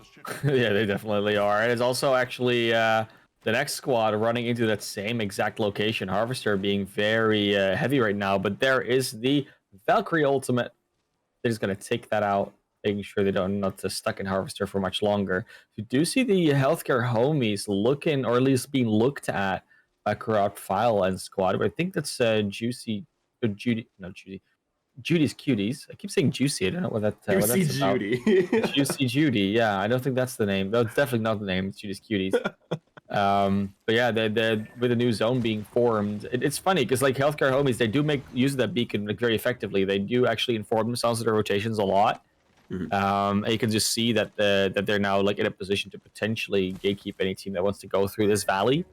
And there is actually a team approaching them, which It's would Meta. be. Mozambique. Is it Meta? Mozambique is, well, they're not approaching them, but they are playing right They're towards that around corner that. of They're tree. around that. Yeah, they're around there somewhere. And I mean, we can already see Buggo taking a little bit of that pressure, getting a couple shots, has the shields to keep themselves up, not suffering too much for it. But again, this is a position in the game where ideally you'd love to try to get your shields up as much as possible. It's going to be the blast off from healthcare homies. A little bit of recon, a little bit of information gathering as well, just to get themselves put into a better spot. And the question is, do they accidentally throw themselves into the waiting arms of another team? Monkasteer is close to this area, but I don't think they got revealed. What a fun place to just drop into. Like, we're around the corner now, going into a building. We're all good. We got the caustic. We don't have to worry about anything. Monkasteer, though, did spot that out here to come in. Oh, They're throwing out a little bit of that the caustic ultimate. It's a good place to be because you force them either to be in the smoke or force them out of the building, which is exactly where you want them to be if you have that flat line going on. Peacekeeper for close range. They're actually going to try and find some value in there. Throw another caustic casket out of there. The gas thing. Hey, nice Gibraltar. It would be a shame if we just dropped that shield, wouldn't we? I mean, That's an if you see interesting impact grenade. if you see free armor charge, you're gonna take free armor charge. But Yeah. now Monk Steer in an unenviable position. They have the armor advantage, but they don't have the man advantage, and they're holed up in this small building. The opponents don't want to push into them. They don't want to leave the safety of their box, but the ring decides who gets the better of that exchange. And right now, it's not looking like Monk Steer. They're eventually gonna have to flee the nest. It does feel like the healthcare homies are in a little bit more of a precarious position in terms of positioning. Like they can't really run into the building because there's a caustic, and both the outsides are like very small corridors, so they'll be immediately spotted and like gunned down. And they don't know that it's a squad with only 2 there. Like they can assume that it's 3, which means that all those angles are going to be covered simultaneously, and then they have to either decide to push together, or they're just going to be in trouble either way. Judy's Cuties already losing 1 member. They're just going to try and run around with the 2 of them. They do have 1 elimination as a squad at least. I think it's 2. Cuties Cuties has They got 3 that going for them. kills. 3, nice. Well, it's good for them, you know? Yeah, Get a few more points on the board. They need to catch it back after all. Oh, We're doing absolutely. a little bit of a quiet game from the Switch Kings, though. Switchback Kings. Yeah, interested to see how they kind of continue to play into this. But overall, it's just a little bit more of that silent moment. I'm kind of surprised we didn't see Monk Steer really come to a full head with the healthcare homies. I think they were able to just get out safely, but Metaambique might be a team to keep eyes out. Either way, Judy's Cuties still down with those 2 members, have the Valk blast off as well, keeping themselves, you know, with the potential to get out, press the O crud button, if you will. There's Jump at Pro eliminated as well. 0 kills going out at 16th place. They get like 1 point for that, so not a huge performance by them, unfortunately. But we do see the fights happening right now. Macro Hearts, Deep Q, they're just vibing. This time it wasn't Scarlet alone, and that means the Valkyrie can't use the movement to get out. They get eliminated. Judy's Cuties puts the 5th kill on the board for themselves. Be pretty content here. We're gonna be seeing the tags come out. You also think that maybe the Judy's Cuties team is going to be just trying to hold this area, but I'm not sure if they're necessarily able to take those safe exchanges. We hear the charge rifle trying to go out more monster, only going to be doing a light scraping of the opposition here. And again, this is a very tough spot from wherever you're looking from. I mean, like you said, you know, they have the 2 members around, so they kind of need to be careful about what they aim to do or what they want to do. Look to be okay about it though. Like they got the Valkyrie ultimate, Corrupt Files just running around the Octane. Like they have a lot of mobility, so it's hard to catch them unless you have them like stuck in a building. But even then, It's worth putting out there that both of the members of Judy's Cuties have that long range option, where of course. With the charge rifle, with the 30-30, but slot finders, however, going to be looking to bring a little bit of their own power to the fight. And immediately not landing onto too much. The Wingman Alternator coming in from Smarmy, as well the Wingman Mozzie coming in from Brian. Bogan not perhaps having the most long range options there, but either way, slot finders are in a bad spot where you have to close the distance and you have no long range threat to help you with that. Smarmy McSmug, what a name. Super long one as well. Like, you almost wonder whether such a long name should be allowed in a game at all. But that's probably just caster, you know, fear of mispronouncing names more than anything else. Healthcare homies, though, I mean, they have a little bit of a quieter game going on this time around. Don't really have eliminations yet, but they're all still alive. And with 14 squads, there's plenty of kills still to be had. For instance, on the squad that's pushing into them currently, because they have the high ground and the building positioning. Dome is out already from Gibraltar. Nice. That's a really good arc star. Oh, I think they missed it. I think they wanted to throw it on the door, but they landed on the side of the dome, unfortunately. Sonar coming out as well, and they get third party from the side. Healthcare homies have to play this one carefully. This is a very tense spot for the side of Healthcare homies. A lot of damage being taken. 3 Hertz trying to dance around these boxes, just getting that shield battery off. Is going to get pushed up on by this Bloodhound. Greed eventually able to clean up Deja Vu. Bloodhound shield broken as well. Healthcare homies look to be on the pounce at least a little bit. 3Hertz needs to take a step back, try to reclaim some breath. And Healthcare Homies are doing an excellent job at keeping a couple members in, allowing the rest to catch their breath. We're seeing it with 3Hertz. We're seeing it with Greed. Buggo's been pretty consistent, hasn't been taking too much damage overall. But when it comes to that, those rotations can be absolutely crucial, making sure you don't lose a man early. Oh. Right now, I mean, look at that. Having some fun with the door. Nice nade. You just get owned right there. Buggo just from the side takes out one, takes down two. That's Medambeek out of there. I mean, you said we got to look at them, but I think this time you caster curse them, Wolfram. I don't think you did them any favors with that one. That's Healthcare Homies with 3 kills on the board all of a sudden, and they're just again they're gonna keep going with their potentially dominant streak. Yeah, potentially dominant is absolutely right. And hey, look, I was giving Healthcare Homies a little bit of credit. All right, I was saying 3Hertz, Greed doing a nice job of rotating out those abilities, and now, as far as my eyes can tell, there's one team up that might be able to either feast or be feasted upon by the Healthcare Homies. It's going to be Monka Steer.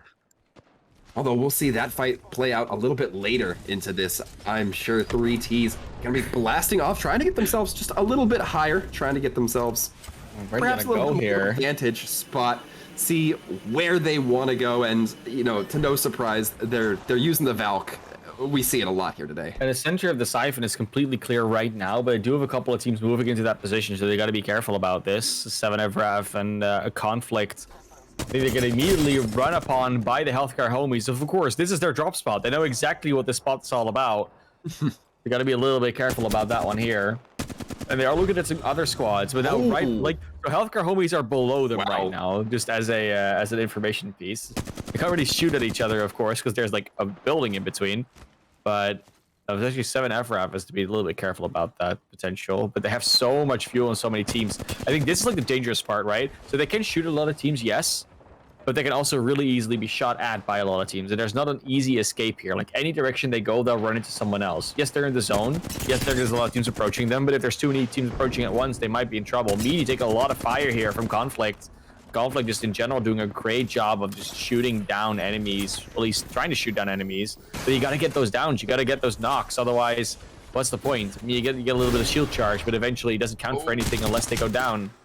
Ooh, and Failfish in a very dire way here. It's all going to be up to BSD, who has to try to hike it around some lava. They're stuck in an area where they can't really move safely. They're going to be taking that hot foot damage penalty coming in from the lava. Eventually cleaned up. Failfish not going to be finding too much. 3Ts, despite having 2 members, I believe this entire time, are going to be doing pretty successfully.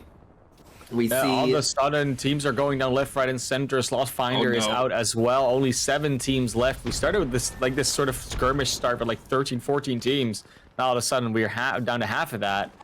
And there's another squad down. Unfortunate 6 squads left. Just bled out. That's the 3Ts down. You just said they were starting to do well with 2 members. I mean, what is this, Waltham? Do you just want them to lose? Look, it's how it goes.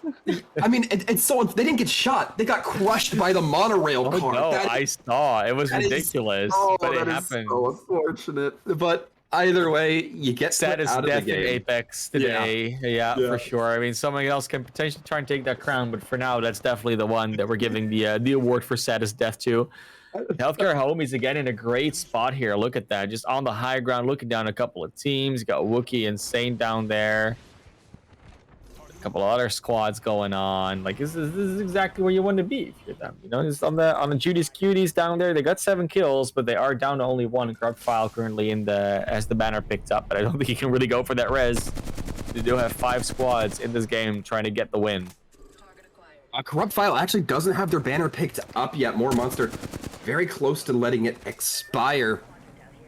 My name Jeff now gonna be suffering with a few lacking members, or rather just 1 lacking member of their own. It's gonna be Roshizzle. Not in this fight anymore. Respawn has timed out, meaning it's gonna be up to the Bloodhound. It's gonna be up to the Valk to try to close the gap here. 5 squads, and once again, very tight map for only 5, or well, for more than 4 squads to really be clustered in. Well, it's looking like Healthcare Homies are going to be able to slowly advance with the circle. take a little bit of an exposition, take down another player with knockdown shields, not going to save any dude. As Healthcare Homies with another kill on the board. Gonna be looking around, carefully checking these angles, checking these corners, making sure there's no one just hiding out in the middle of nowhere. They can just pop up out of nowhere. 5 squads left still, but it's a lot of broken trios. There's only one full squad left next to them, which is, hate to see it, and my Wookiee St. Ruxton and G.I. Joe 13423, in case you were wondering which serial number they were using. But yeah, they're out there as well. You can see them. They're around that digger, so they're trying to just stay safe in that building. But everyone kind of knows that they're there. They're getting fired up a lot. Utilities being used to try and drown them out. Greed taking a little bit of damage, and Alpha Squirts is doing the under the bridge rad, under the bridge in the lava. That's where you want to be. That's where you don't get shot by anybody else. And Monka Steer right now kind of staring down the barrel of that team. I mean, AC Cube High has to kind of go over the crest of the hill, and that just forces them to eat a lot of bullets. Not a very comfortable situation. They do have to blast off, though, but the question becomes, where do you go in a line like this? And I hate to see it. We haven't been talking about them, but I don't know if you're seeing it, man, class. There's actually a turret set up. The Sheila is coming out for hate to see it. It might cause a little bit of pain. Might cause a little bit of lag on our stream, but that's not a problem at all if you get the cool gameplay out of it. A lot of damage going back and forth. Another squad eliminated. Pretty sure that's My Name is Jeff. That is gone from this. We did only have one member left, so it's kind of okay, right? Like at some point you gotta go down. Alpha Squirts is the one that falls there. More monster. There we go. Judy's Cuties still in it. I hate to see it as well. They kind of walk into each other on top of that digger. Sheila's trying her best to lock that valve. Can't go and make it happen, but eventually, there you go. Judy's Cuties taken out. Sheila's still in the fight. Huge Rampart fan myself, so if it seems like I'm a little biased, it's because I am. Yeah, there's not a problem with that. Smoothbrain trying to walk into this chaotic situation with the caustic. That is a lot of damage and a lot of utility in the way, taking down a lot of members of that sole 3-man squad that was left. The Soul Caustic doesn't survive the 3-man barrage that comes after, but at least takes seconds for their team. That's Healthcare Homies taking another win with 10 kills on the board as well. So they're definitely trying to make a comeback here. Switchback Kings, I think they're actually being overtaken with this. I feel bad for Monka Steer. Smoothbrain throws in all the gas, puts in so much pressure onto that team, just hiked in there. And then one Thermite comes in and claims it for Healthcare Homies. So super unfortunate. I really feel bad for that Caustic. I feel bad for so many people. Conflict getting smeared by the monorail car. That was ugly. That was unfortunate. That was really unfortunate. I mean, coming in here, like Healthcare Homies, and like they got 4 points as like the qualifying stage, right? Which means they ended up somewhere in like the lower mid tier, maybe at like 10th or 11th or something. And now all of a sudden they're walking away with 2 round wins, with a ton of points, and they're just leading the leaderboard at this stage. And that's kind of crazy if you think about it, right? But that's also just because it goes to show how crazy these type of games can be, where just because like I don't know, like it's really strange. Like just because you can see that you've been consistent over the past few weeks, sometimes that pop-up performance at the right day, at the right time, just makes all the difference. And Healthcare Homies are just able to abuse this early beacon. They're able to abuse their rotations very effectively, and they're always in a good spot. Like they're not just stuck in a digger. Like, you see some other teams be. Like, you hate to see it. But, it's just effective utility of the map, of space, and of what the game gives you to work with intel-wise. Absolutely. I mean, information can sometimes be the name of the game. Sometimes it's raw mechanics, sometimes it's ability usage. In a lot of these games, it's information. We'll see if that continues to be the trend, as we are going to be taking another quick break. But don't worry, folks. We'll be right back. No need to cry, Mana Class. We will be here with just a moment for more Apex.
directly in north to south this time. Pretty close to down the middle. Back into this fourth game of Apex, Classy. Yeah, we take a little bit of time to get back into the lobby because we don't want to go just back in. We're going to go back in right with everyone on the right legends, including a Mad Maggie that we saw coming out from Tuplexi. Love to see it. And yeah, I mean, we're looking at a lobby that is more and more starting to take apart. There's 4 teams that are sort of realistically still fighting for that first spot. You got Monk Aster on 24 points, just on 5th, so they're not really gonna, they're not that close. But on 4th, it's still Philfish for 41 points. On 3rd, Judy's Cuties at 42, Switchback Kings on 55, and Healthcare Homies took a lead with 61 points after that last round. That's the top 4 we're looking at currently. With 2 games left to go, it's still anyone's game, but it does look like Healthcare Homies are fighting for the top spot at the moment, and it's up to all those other 3 teams to have a breakout game. Certainly, and right now we're going to be starting off by tuning in with 3 Ts, and I'm a little bit nervous. Classy, last time we tuned in with 3 Ts, one of them became a bug on a windshield, so hopefully that doesn't happen quite as it did last time around. We're going to be seeing the Bocek go into the hands of 7 Evrav. So an opportunity to get a little bit more of that long-range damage. They also have the 3 times. Given a little bit more oppression, and we've seen the Bocek come into effect pretty effectively so far. I mean, it can be one of those that, especially with the shatter caps, that allows a lot of versatility. It really does. And you know, not everyone has been able to use it effectively over the duration of his existence. Of course, at launch, it was a really strong weapon. But they, you know, Respawn was a little bit smart about that. I was like, you know what? Let's not have this be better than, you know, a sniper all the time. Like a couple of other things. So it made sense, especially because it's so silent. But we are going to be seeing it used every now and then in pretty cool situations. We already saw an earlier one with the shotgun arrows that was just cute, cool to see. Like, that was just a fun 1v1 that turned out in the Bocek's favor. We, of course, have Healthcare Homies still being uncontested in Siphon. Just for everyone that still wants an update on, are they still uncontested? Yes, they are. They know exactly where they are. And they even don't even need the beacon because they're already in the center of the next zone, or the first zone. So they're going to be fine. That being said, let's take a look at what's going on Geyser, because I see 2 teams, one of them chasing the other, and then a 3rd team may be coming into that. I don't know if they're actually going to be fighting. It looks like a little bit of Valkyrie repositioning potentially. But there are some shots going back and forth. It's going to be the auto bots trying to come in here, get the big damage, but not able to...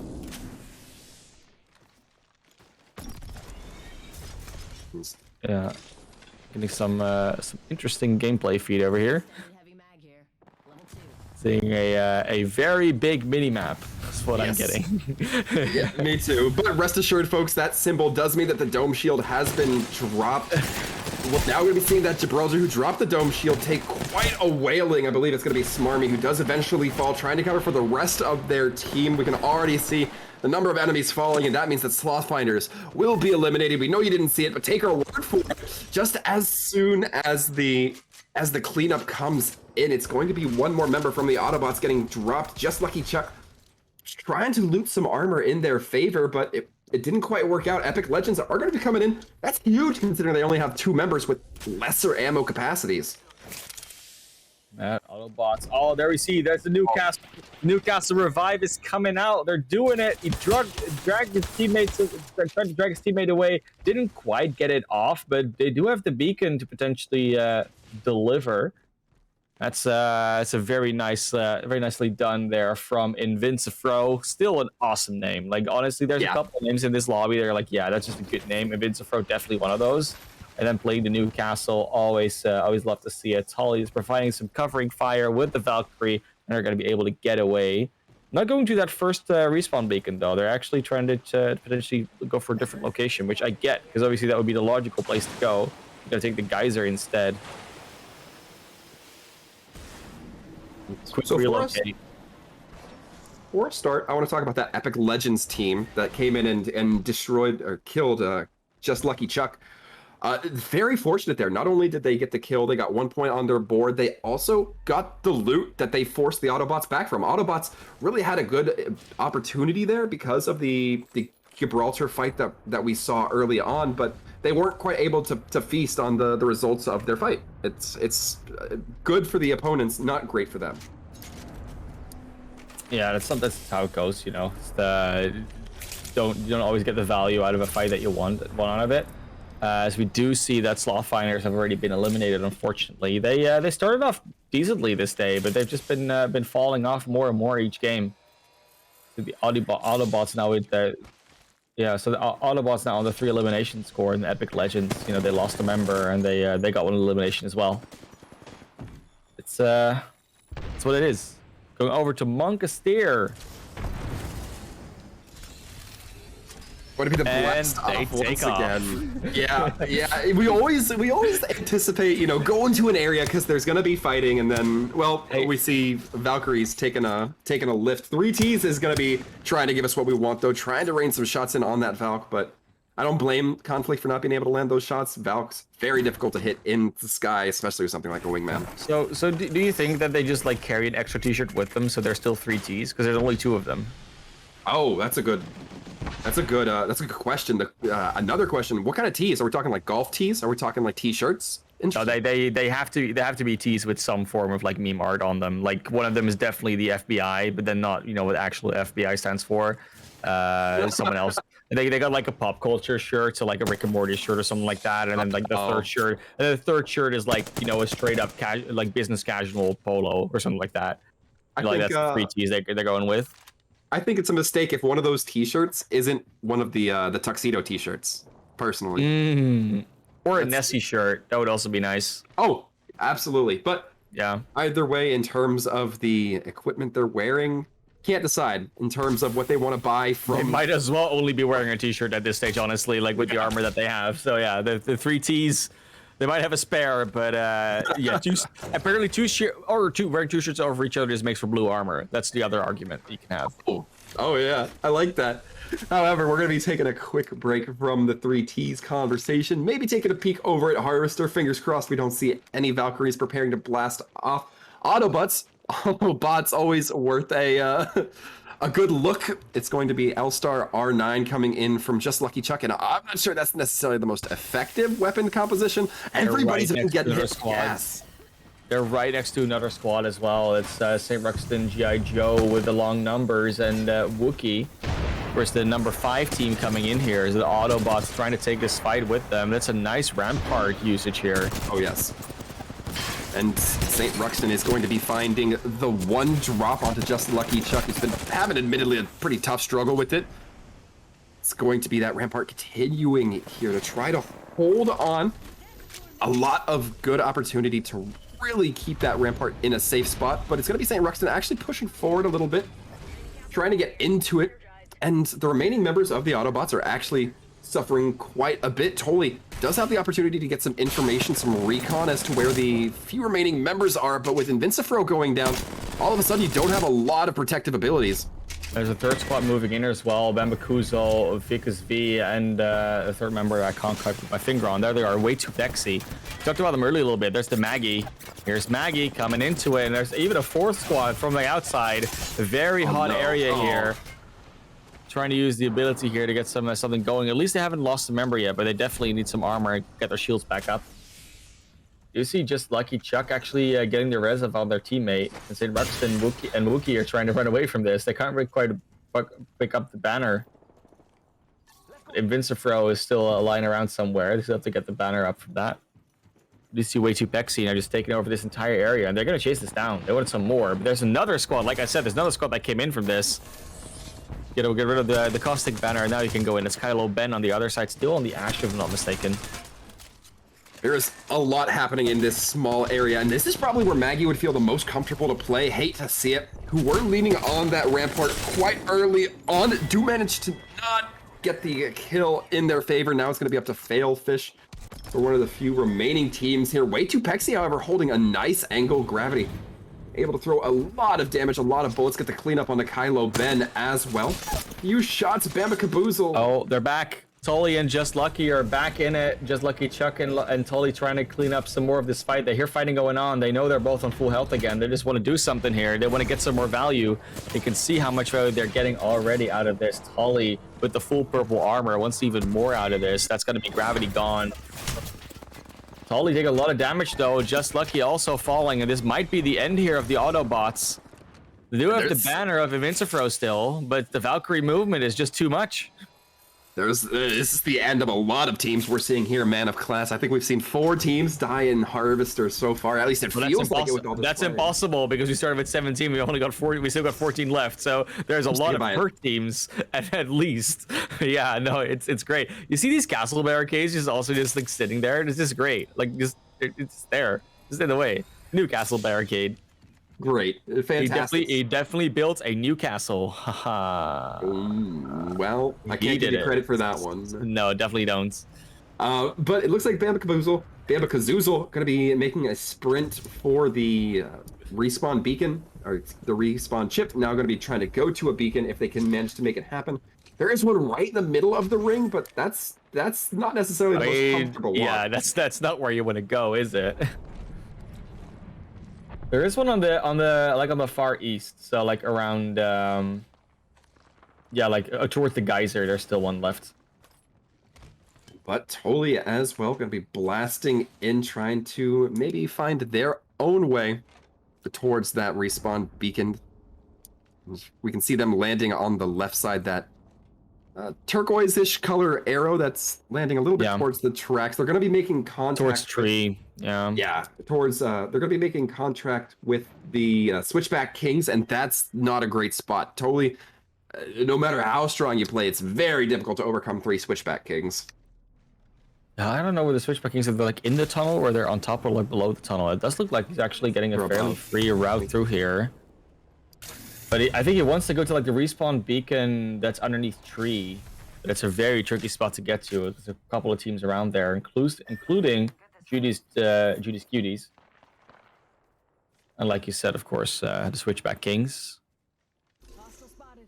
And Switchback Kings with that charge rifle trying to hold quite a distance. And this is smart. They're giving Temujin the charge rifle and the lowest armor, so they can try to build up to that purple as fast as possible. You want to get that armor up so that you're not caught out, ineffectively in a fight when it comes to shielding yourself up. There's going to be a lot of close range fighting coming in from Camcoon as well. And they might be starting to make a little bit more of a heady contact. We hear the calls coming out as well for some danger. So Tully is going for the outer circle respawn beacon, by the way. So they're going to actually be able to get to one. I hope they have the health for it. Their teammates will as well, because that's a lot of damage you're taking for a respawn like that. Harvester was very populated. It's now getting a little bit empty, as we do see this Judy's Cuties squad running into the next one. That's a lot of damage coming out already, but that's 2 down, 1 to go. Are you going to be able to get out of this? Both teams taking a lot of damage, actually. And a dude, the one with the most health left, is Alpha Squirts, is trying to get it back up. That is 1 down, 1 knock. And a dude just keeps taking damage. Like, they have a little bit of a building to try and heal back up in, but eventually there's going to be too much utility in the way. You do see more and more grenades falling in, and a dude on a sliver of HP, sliver of shields, and that is the team gone. My name is Jeff, once again, by drawing the short of the stick, as I do have confirmation that the Autobots are rolling out again as a 3. They did manage to get the respawn, and now they have to find some loot and stuff to work with, because they have got nothing left. Meanwhile, Healthcare Homie's going to be sitting pretty flush with gear. Huge opportunity here. They're going to be perhaps a little bit split on their attention. Buggo seems to ping an enemy near the tree, more monster. But it's just more monster, I believe, so they may be playing a little bit more conservatively. Monkasteer, we're tuning in with now. Still pretty late into this fight. I mean, we're pretty late into the game so far. I haven't suffered any early. Team or Monster has the opportunity to go for the respawn beacon, which is right next to them, but they're not going for it. Like, it's so free. It's right there. I mean, it's gonna be in the zone soon, but still.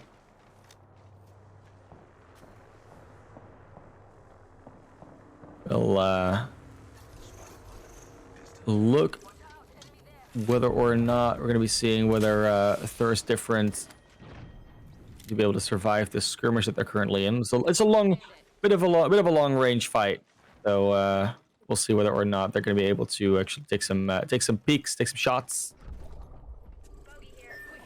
As now with 10 squads left in this tiny of a circle, it's going to be skirmish and chaos and a lot of damage coming out really soon.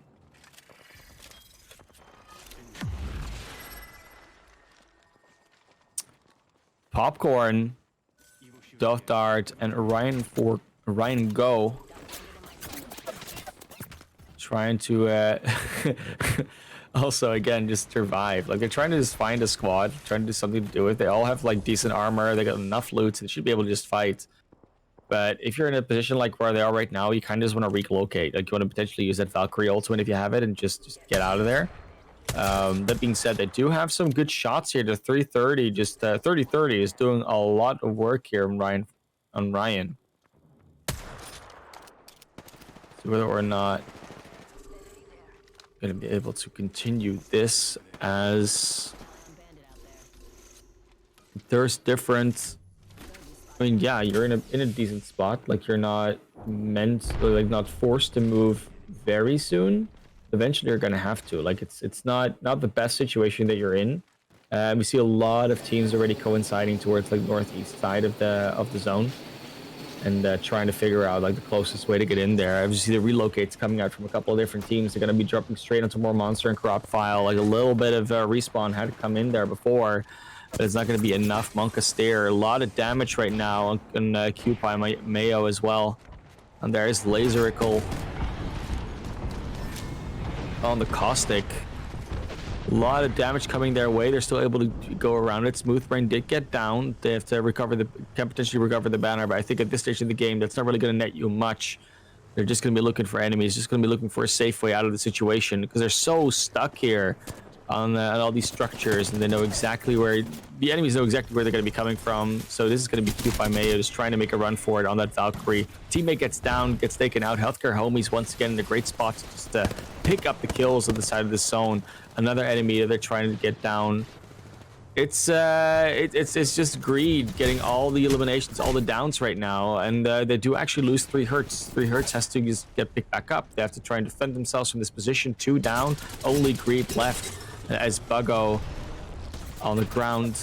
Greed tries and just jump up on this high ground, takes some mobility, but gets taken out too, and that is the Healthcare Homies out. Switchback Kings now in a position to claw some points back and to get back onto the leaderboard a little bit. 8 squads left. Relatively early exit from the Healthcare Homies comparatively. So we see the armors being swapped here between some Switchback King members. Of course, Brembo getting that armor is a very logical thing to do. Just mobility out, go get some utility, get some ammo, get some stuff from those crates that are out there. Use the smoke effectively. I like it when teams use it effectively in those situations. New zone has, of course, been formed. A lot of teams trying to get in right now. 7 squads left on the field, as they do see Tolly finally getting taken out again. The Autobots are in a pretty good spot here, trying to use the Newcastle as effectively as possible. But that's Invincifro going down. Lucky Chuck with barely any HP. That's just going to be a 1 melee, and they're done. And that is where the finish comes in. That's the Autobots out on 7th. A very decent performance from them, honestly. Like that comeback and then the revives, they definitely got quite a few points out of that one comparatively to their few previous rounds. Because now Philfish, again, also in a position to gain some points onto the Healthcare Homies, who they're obviously trying to catch currently in first. Philfish with Meaty, BSDLP, and Kylo Ben.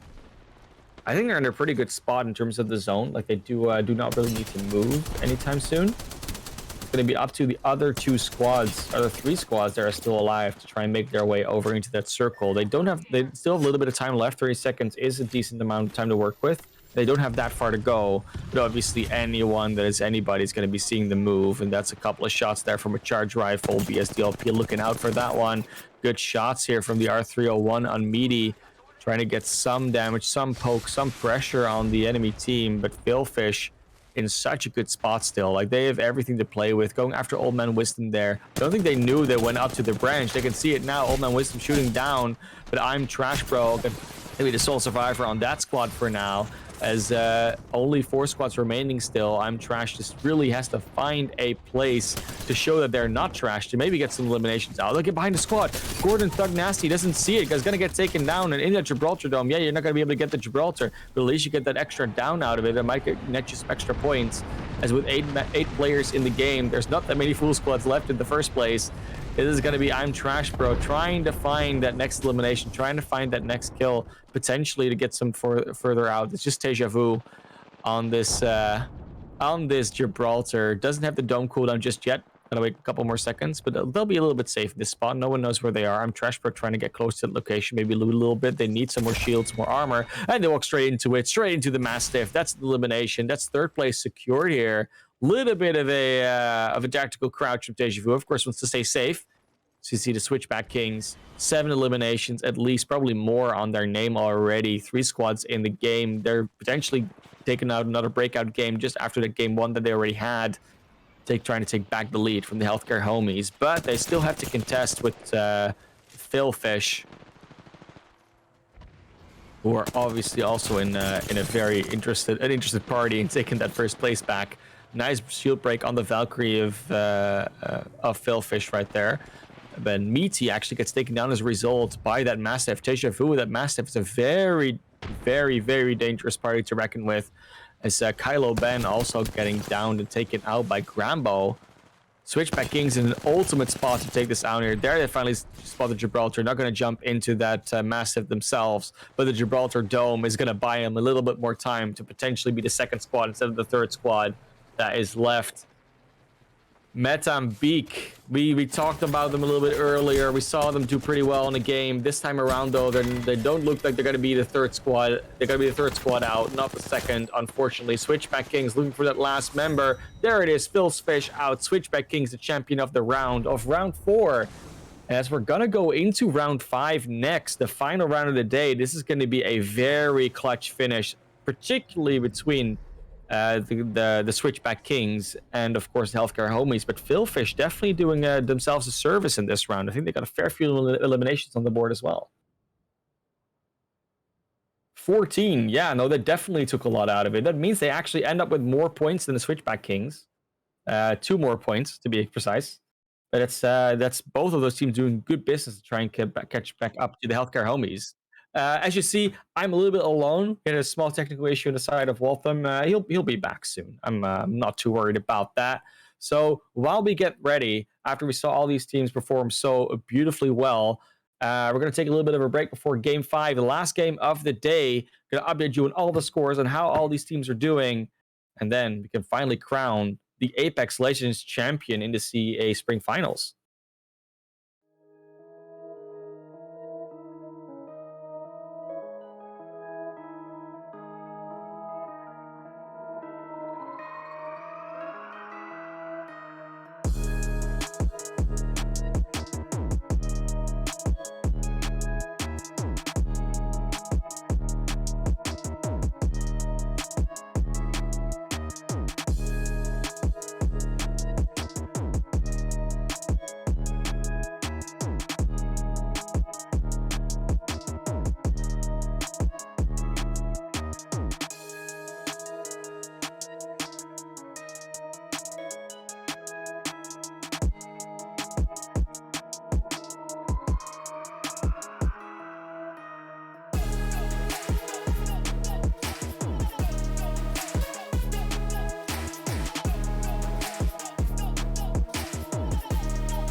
And away we go, folks, once more into the fray for our 17 squads to go toe-to-toe against one another in what is our final map here, Classy.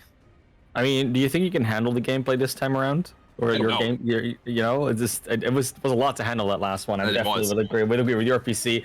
But I mean, it was a spicy finish to say the least. You know what? I really like that there was just one Gibraltar with a dome and a massive that said, you know what? I'm just gonna be third. This is what I'm gonna do. And when that comes close to me, I'm gonna ruin their day. And in the end, the team that tried to get close last also got second instead of first. So definitely worked out for him. That being said, though, we're going to see similar drop spots, but there is actually quite a little bit of contest going on Lava City, on Skyhook, even on the Climatizer. Like, there's just a bunch of different hotspots right now. So, well, let's see where the action takes us, won't we? It's going to be Lava City starting off. You already see TGP Leo taking it out there versus Gravity and Bambakuzel. Bambakazuzel, it's such a name. Like, it's such a name. It's a one, that's for sure. Gravity, very close to having that second level shield. Already exchanging 147 damage. Bambakazuzel trying to escape, get a little bit more looting done. Way too pexy. That's certainly the route they're going to have to go, given that they are, again, down in those numbers. Gravity I don't think their gas trap both teams have hit only right. 2 numbers. Like, it's 2v2, so like they're technically okay because it's way too pexy versus what's the team in the game again? Epic Legends. Yeah, exactly. So like both of them have only 2 members at the moment, so it's actually a fair fight, which makes it super interesting to see who's gonna come out on top of that one. What makes it more interesting is how much both of those teams are aware of this fact. We can see TPG Leo might be able to figure it out a bit more effectively with that seer. They can look for the individual heartbeats or attempt to look for the individual heartbeats, depending on how stacked up the opposing team is. And that could really change the tempo that Epic Legends allow themselves to take. Also, this ultimate comes online so fast for seer, and now anybody moving around, they're in the radius, they're going to get detected by it. It did call for one enemy, but not enough. And a double gas trap. Super Moopy taking quite a bit of damage. Has to push in too aggressively, and because of that, Epic Legends taken out. Excellent play. Very nicely done. I like you'll have to see it, honestly. Like, you just do. It's just it's a lot of damage coming out, very nicely, accurately done, and just played in a very organized fashion. And that means that they're going to take out the first squad. 16 left. We thought we were going to start at 16 on the day. We're also going to fairly soon be at 16 at the top of this lobby. Going straight up all the way to the climate zone. It's going to be Joseph Brosis immediately losing Tiger BTT. Well, not losing just yet, but at least they're going to be downed, and that's the outs. A lot of damage coming out as well. Straight away, the next one too. Only Old Man Wisdom left, and they were doing so well in the last game. Just I'm Trash Bro that it went down to the Mastiff of the aforementioned Dome Gibraltar. But Old Man Wisdom is going to try and find a way to save their team. Doesn't look like that's going to happen. Sliver of HP left, trying to run around the corner, maybe get back to some safety. I don't think you're going to be happy with that one. Maybe use the Fuse Ultimate to buy yourself some more time, but they're not going to let you live, mate. You're just going to go down. There we are. There was, I mean, you can even see the Fuse a little bit too scared to even try to pop those shield cells, Old Man Wisdom. Having the wisdom to know that you can get caught out pretty easily just by giving off some sound Fuse. Is that correct? The healthcare homies taken out already. Oh, wow. Yes. That changes a lot of things, because it means healthcare homies just they can mathematically not win anymore. But that might also mean they could actually be taken away from that top 3 if one of the teams does really, really well. That's close-ish to them. But that being said, it's kind of now a 2-horse race. It's going to be between the Kings, Switchback Kings, and the Fishfails. So definitely 2 teams to keep eyes out for: Switchback Kings and Fail Fish. Both not really getting any kills early on. As we see, My Name's Jeff trying to just get away. They're going to be using that Wraith portal to ferry the rest of their team to some relative safety, although heading over, it might prove to be a little bit more difficult as they start to head into those potentially more populated areas. Autobots looking to relocate. I think they're going to be in a spot where there's not really anyone around. Like, they'll probably be spotted, but I don't think any team is really going to just bother chasing them outside of the zone there, like it's on the circle. So they'll be good for a little bit. That being said, you know, there's there's quite a little bit of funny going on, and I mean, it's actually really funny because I think it was Judy's Cuties that dropped onto the lava siphon and potentially took out that squad of the healthcare homies, which, Wow. you know, it's how it goes. They do have those 3 eliminations on their board. Yeah, I mean, if so, Judy's Cuties was one of those, or is one of those teams that, you know, I was talking about those mid-table teams that kind of shift the interruption. They were part of the top 4 as well. Right, like they still have like an amalgam of chance. Like if Switchback Kings and Philfish go down really early, like if they manage to find those 2 as well, and they get a lot of kills out of that, then they might actually still be able to make it up there. Like I think they're actually check how many points they are behind right now. So Cuties. Judy's Cuties are on 47 points. They have to score 31 points to catch up with Switchback Kings, and that's if they get no points. And they'll pretty much at least are guaranteed to get 1 point, if not more. So yeah, Judy's Cuties have got the work cut out for them. 30 points has been a very hard barrier to reach for most teams. So we'll see. It would be a monumental comeback, but they're definitely have the potential to put themselves in a top 3 position at least. Right now, we're just tuning in with the Sloth Finders, not able to really get too much information here. They do drop down that castle to try to, you know, give themselves a little bit more cover on this rooftop, but it does perhaps have the potential to, you know, reveal a little bit more of their location as well. It's going to be the electricity surging off of that wall, but not really too big of a deal considering nobody was really going to threaten it. And yeah, it's so far we're just seeing some pretty slow play, but we are going to be taking it over to Geyser, maybe perhaps here in just a second. Yeah, Munkasteer going to right now be really trying to fight with this Caustic. Laser Ricky, perhaps not the most effective Caustic we've seen today, especially after the performance earlier. I mean, they have been having some fun plays. We've seen some good Caustic coming out in general here and there, but we're going to see Smooth Brain Seer now getting some value. Look at all the utility they're straight up using. Straight away know exactly where everybody is. Target 1 gets taken down, but they do get traded back, so it's still a 2v2 to finish this off. And it does look like the Seer is in a bit more of a resible position as the Caustic tries to take the frontal position. Nice shotgun play with the Peacekeeper, and they do get the wipe. 3 Ts moving into... I mean, there's still 3 Ts. They're just a little bit bloody now, I guess.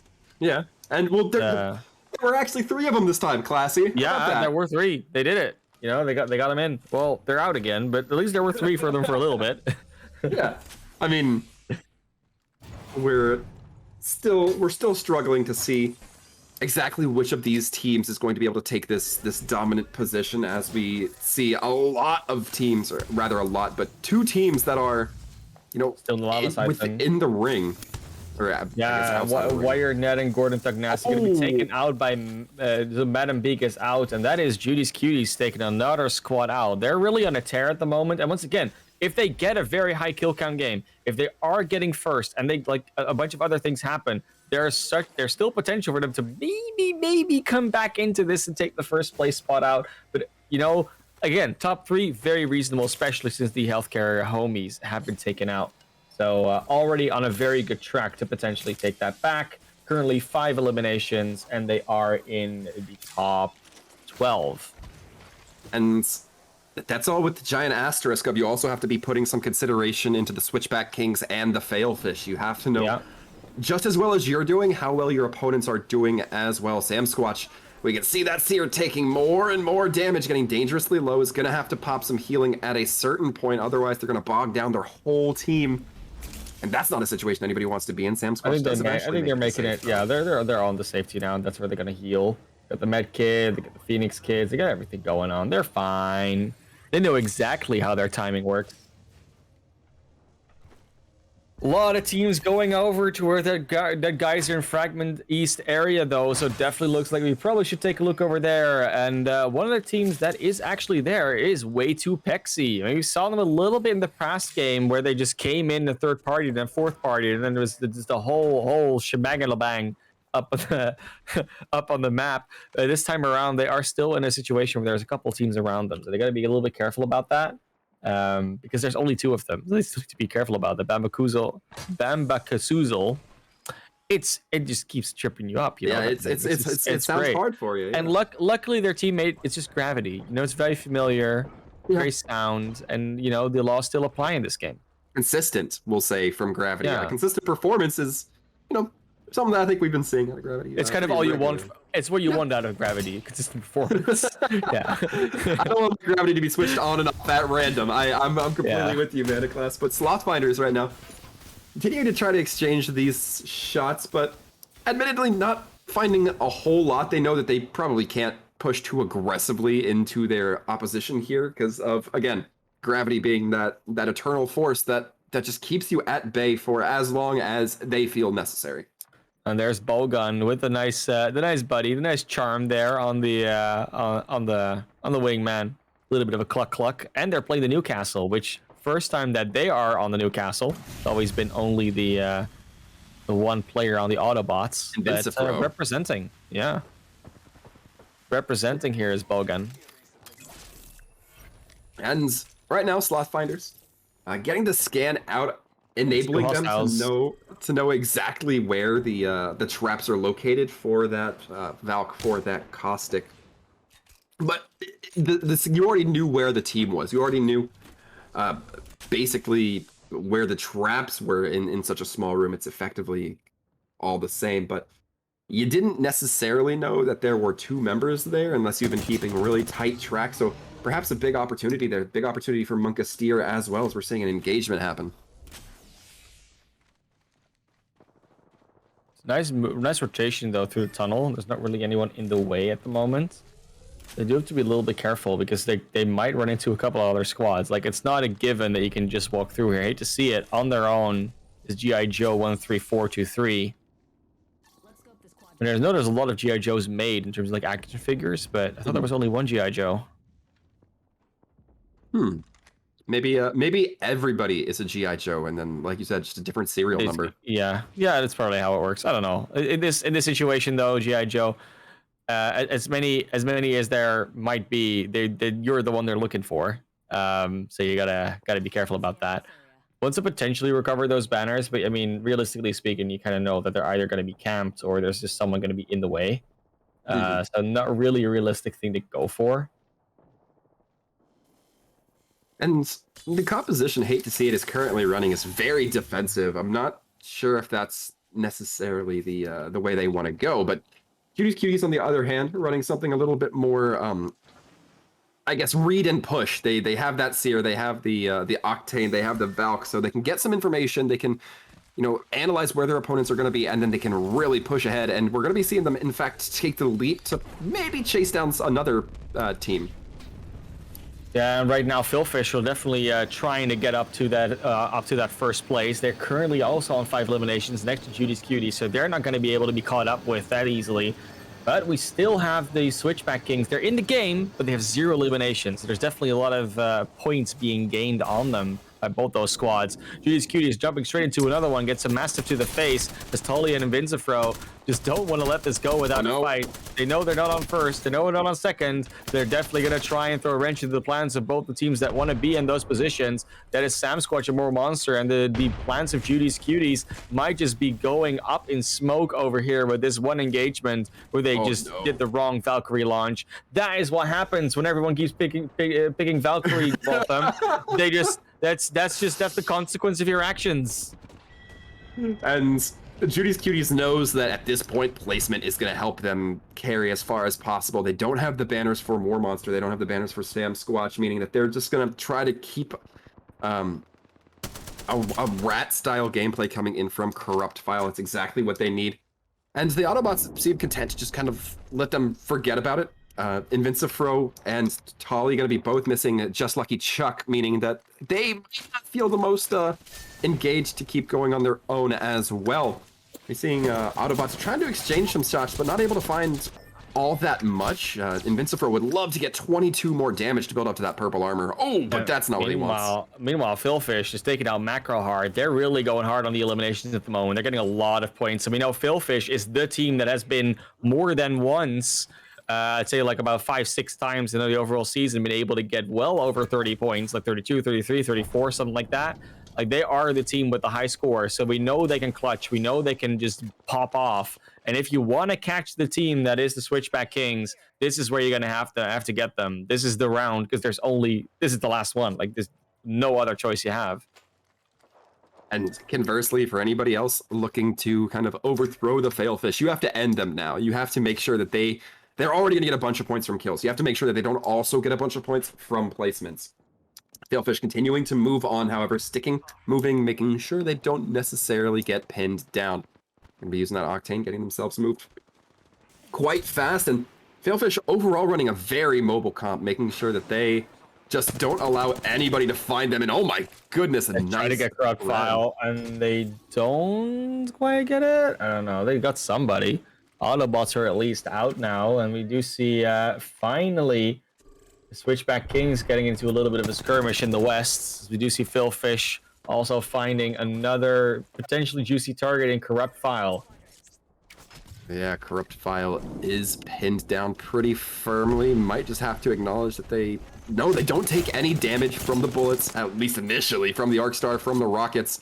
In fact, just going to be using that stim, trying to get out and let everybody else fight around them. Failfish still content. Failfish have not been put under a lot of pressure, despite them being the biggest threats.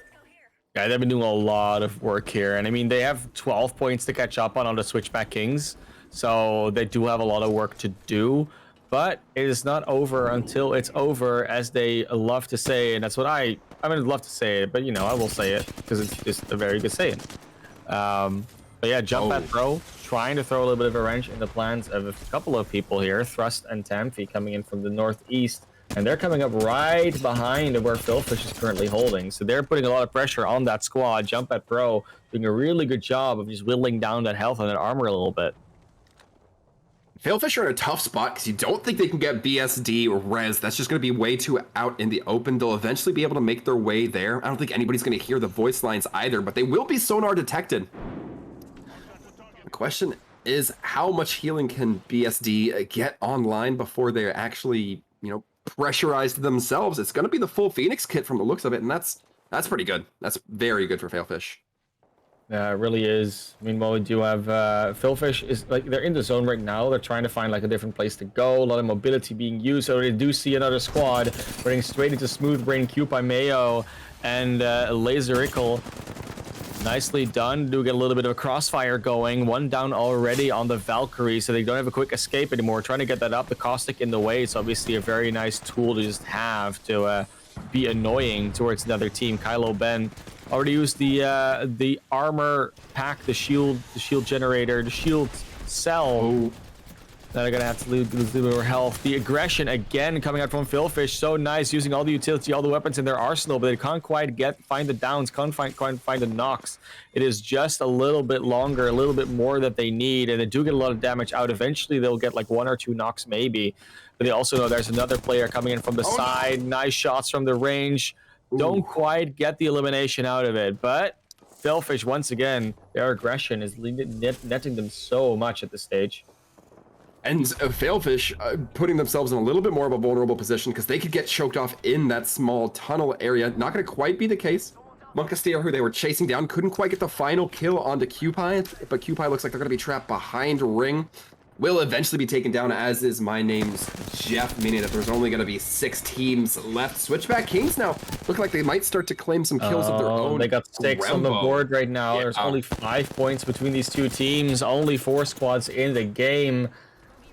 And 5 points is not the difference you want. You want a little bit more, so you have to already, assuming you get first place, there's currently 7 points between you, and you want more. There's a 12-point gap. Judas Cuties gets eliminated by the Switchback Kings. That's another kill on the board. That's 7. Yeah, it looks like Switchback Oh, no. Kings here on the victory lap. They're going to get even more out of this one, it looks like. That's another elimination just in the books right there. It's going to be a finish of the Switchback Kings here. It's not over until it's over. I keep saying it, but with all these eliminations, they're almost guaranteed. They're taking out Phil Fish, and that's the Switchback Kings essentially just straight up claiming the championship. It is just Jumppad Pro. They're still in the game. It's going to be a 3v2 to finish this off, and the Switchback Kings essentially just going for the victory skirmish here. Yeah, it's going to be looking very tough for Jumppad Pro. They're not going to be able to do too much here. They don't have the numbers. They're going to have the resources. They've already used the Gibraltar ultimate. So I believe it's going to be a Rocket Barrage coming in as well. Jumppad Pro, I'm sure, hoping that that Dome Shield holds until the barrage starts letting off, and it does, at least enough for the damage. Thrust's going to be trying to go in for some shots, but it looks like this is all but written in the books, as you said, Classy. It is done. It is dusted. The Switchback Kings win the third round overall. Well, fifth game, which is their third round win overall. Get 12 eliminations while doing it. Therefore, just crushing the leaderboard. They are the definitive Apex Legends champions of the CEA spring season.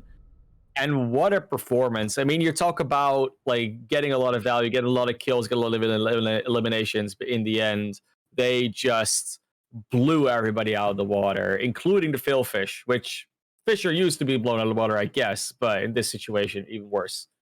I don't know how many fish are used to being blown out of the water, but taken out of the water, absolutely. You don't fish with dynamite? Not anymore. I got well, I won't get into my criminal history about that man of class. Okay, but sure. I won't out you on stream. Don't worry about thank it. you. I appreciate that. But either way, some pretty fantastic games of Apex. Super happy that we've been able to see what was looking like quite the turnaround game, especially with that early exit. All they had to do was stay alive and get a couple eliminations. Very well done from the Switchback Kings. Once again, I mean, it's just awesome to see that you can perform like that, you know, just to stay alive for a long time. And eventually at the end of the game, they just pop off, get 12 eliminations. Like all of a sudden they're first.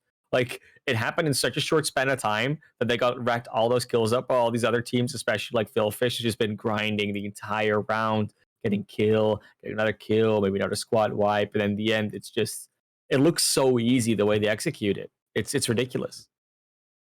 Yeah, I mean, there were just so many things that kind of went right for the Kings, right? I mean, first of all, I think that one of the most important teams in this fifth match, this fifth round, was Judy's Cuties. Because if you don't take out healthcare homies early on, all of a sudden that gap becomes a lot more intimidating.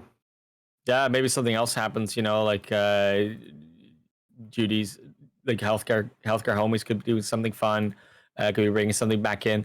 And with that last round, like I'm trying to think, you know, like did they maybe get enough points to overtake healthcare homies? I don't think so. I think Judy's Cuties was too far away for that. So the top three would probably be Switchback Kings, Phil Fish, and then the healthcare homies. But we gotta see, you know, like it's the score's gotta be counted still. I'm not gonna call that yet.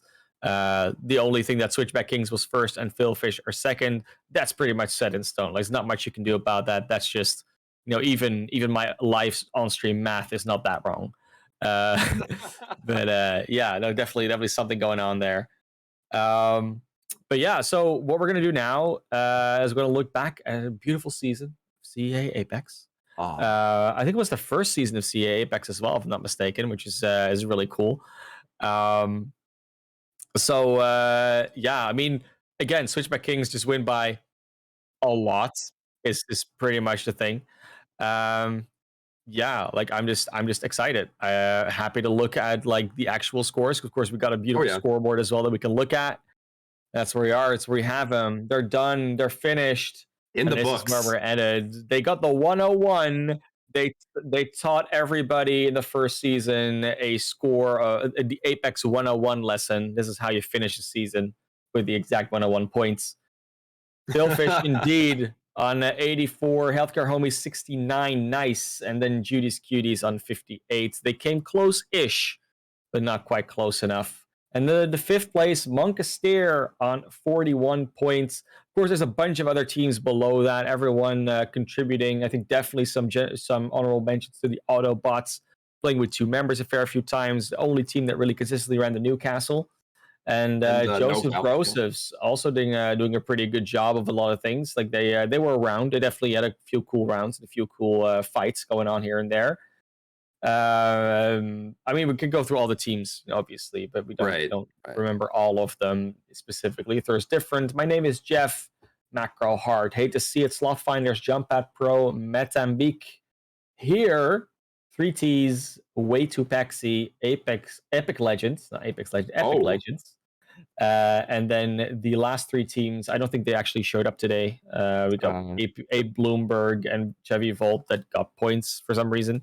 I think that was because that's just the overall standings yeah. points they got. Those are carryover So points. yeah, those 3-point teams they did play in the season, so they definitely were present for CEA. We just didn't see them today, unfortunately. Yeah, and one thing I noticed when we were looking at that scoreboard, man, class, I'm not expecting us to go back to it, but normally, at least one might think that, based off of the historic, the carryover points, if you will, Cuties got 12, et cetera, going down the line.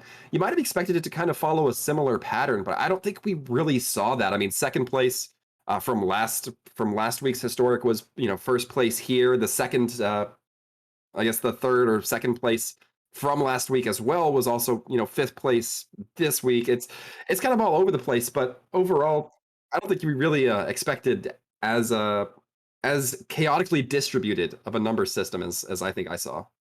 Yeah, no, definitely not. It's kind of how it goes. It's kind of how Apex works sometimes, right? Like you have this combination of consistency, but then pop-off potential on certain days. And Switchback Kings, I mean, they were consistent throughout the entire season. They definitely were coming in as one of the favorites. But to pull out as well on a day like this is just, and in the fashion that they did as well, like it was so dominant.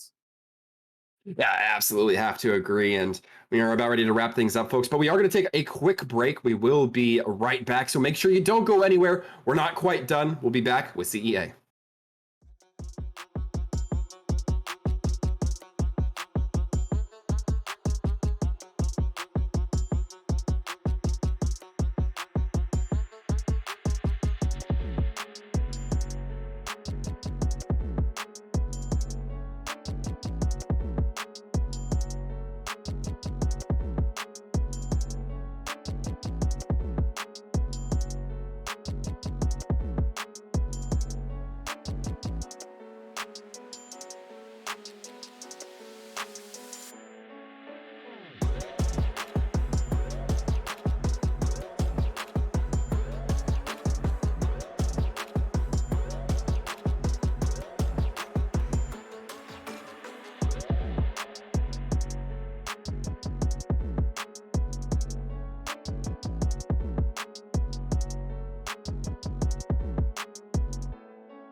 Hello, welcome back, folks. We are glad you stuck around with us, and to perhaps incentivize you to stick around with us next time, we've got a little bit of an interview coming through. It's going to be with the Switchblade Kings, the whole team, the whole set. Everybody's here. It's going to be Grembo, it's going to be Camcoon, and it's going to be Temujin. So, folks, hello, welcome, congratulations.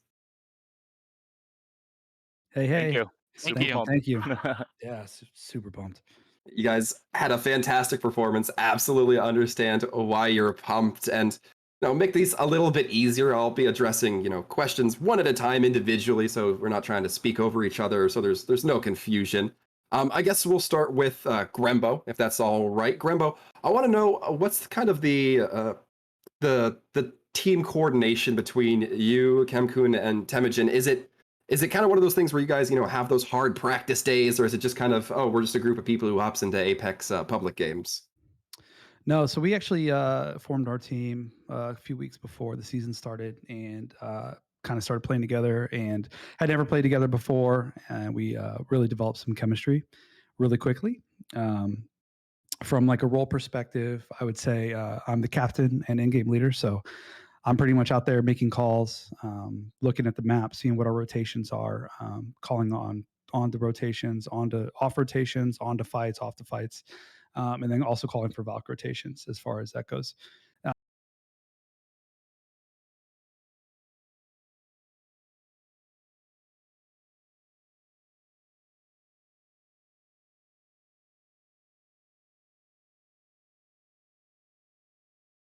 Anchoring a position, and myself and Cam kind of we veer out in a direction and take fights and stuff. So they pretty much, they do what I say, and it really works well. And I don't say that from like a cocky perspective. It just we have a really good relationship, and everybody kind of gets input into it. So it's been a real pleasure playing with them, and I think I've made some real like friends past just this season. So Awesome to hear. Yeah, I mean it's that's the way we like to hear these things develop. I mean, obviously, her one perspective, got two others. I'm assuming you also agree with like the whole thing, right, Camkun? Yeah, I definitely do. The chemistry that we've built together is honestly amazing. It's been many weeks at this point, and it Yeah. feels like Apex on Saturdays is just a part of my life. But I'm happy to see it end on a high note. So we've Yeah. really grown together on this. Yeah, I'm assuming you say and on a high note, but obviously, I would hope this is not the end of the squad story. Just gonna Yeah. continue with you, this guy. Yeah. Yeah, we have many more games to come. Cool. Good to hear. I mean, obviously there were like, mostly high games. Not saying there were low games. Yeah, like I'm trying to figure out, because we were looking at this, and obviously there was like Valkyries in every single squad, in every single game. Is like, what's your guys' opinion on like the state of Valkyrie in the game, and like how she's used? I'm just throwing that to you, Temujin. Yeah, I mean, I just feel like she's like a staple, and she might need some tuning. She's a fun character to play, and I understand why people like to play her. She's really powerful for rotations, and we really we didn't start playing with her in the beginning. We were kind of rotating Bloodhound and Valk. The last, I don't know, like month plus, we were playing Valk primarily because she's just so powerful for KP Yeah. fights or getting into zone, etc. What would you nerf about her though? I don't know. I don't play Yeah. Valk. I played her It's a a little bit. little bit of a tricky question. I mean, the others are Yeah. welcome to answer as well, obviously, but you know, just I would being say, curious yeah, about you it. know, she could use a nerf on like her ult height, so that you can't get as far with it. Mhm. And then maybe some cooldowns and stuff. Because, yeah, like Tim said, it's so powerful being able to essentially move at will across the map that she's essentially like replaced characters like Bloodhound for the scan, as well as Octane for like the quick rotations, and she kind of fits into that second fragger role really well. A lot of pro teams run her as a second fragger. It's a couple IGLs, but yeah, I mean, you know, it's just kind of the nature of metas. There's always going to be somebody stronger and somebody weaker, and you know, you kind of put yourself at a disposition if you don't play the strong characters. So that's why we run her. Yeah, makes sense, right? It's how it goes. Do you guys wanna? Are you guys like potentially gonna rotate Newcastle into the mix, or is that just kind of depending on how he shakes out? Cam, you want to take that? Sure. Yeah, we at the beginning of the season we were actually running Gibby as more of that support role, anchor role that I think Newcastle fits into. And we honestly didn't have as much success with that. I think having Bangalore as our anchor point with Tim on her, he's a lot more slippery and he's able to get away. We're able to smoke, and so I don't foresee us using Newcastle in the future. I think we're great the way we are, and the results show it. Well, Yeah, yeah. you can't argue with the 101 points. That's absolutely true. I don't think anybody can argue with the results that you guys have put forth here today and throughout the rest of the seasons from the sound of it. But Slalom Squad Switchback Kings, thank you very much for coming in here, answering a few of our questions. Before we let you go, We're not done yet. Oh, we're not done, Mana Class? What am I missing? No, we're not done yet because we obviously got to talk about like what you actually bring to the table in terms of what you win, because you weren't just playing for yourselves. You weren't just playing to have an awesome squad. You're also playing to give something back to the world, obviously. So, I mean, whoever wants to take it, you guys obviously had a wonderful charity picked that potentially get some support now because of your guys' great performance. So, tell us something about it. Yeah, so we selected the Greater Chicago Food Depository, which is basically the food bank in Chicago. It's a worthy cause, and we have a lot of people that work in Chicago. Slalom in general has markets all across the country and the world. So a lot of the CEA people / kind of the gaming part of Slalom is based out of Build in Chicago, which is one of our offices. So it just kind of made sense to pick a Chicago centric food bank, but I heard some of the other charities that the other teams picked, and they also seemed awesome too. So this is awesome. I'm really glad that we can do this, and I hope that somebody really benefits from this downstream. Yeah, I would hope so too. Now with that, Waltham, what were you gonna lead out to? Oh yeah, I was going to say, gentlemen, thank you for coming in here, answering a few of our questions, hanging out with us in general. But before we do let you go, I want to go down the list and make sure that everybody gets the opportunity for any shout outs. So we'll start with Grembo, move on to Cam, and then Temujin. So Grembo, who do you got for shout outs?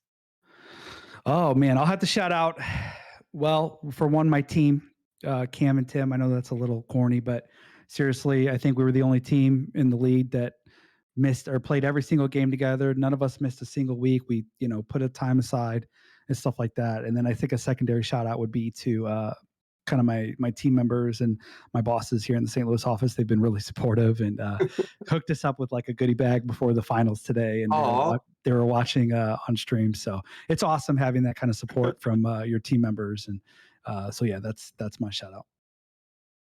And Cam? Yeah, I'll echo a lot of what Eric said.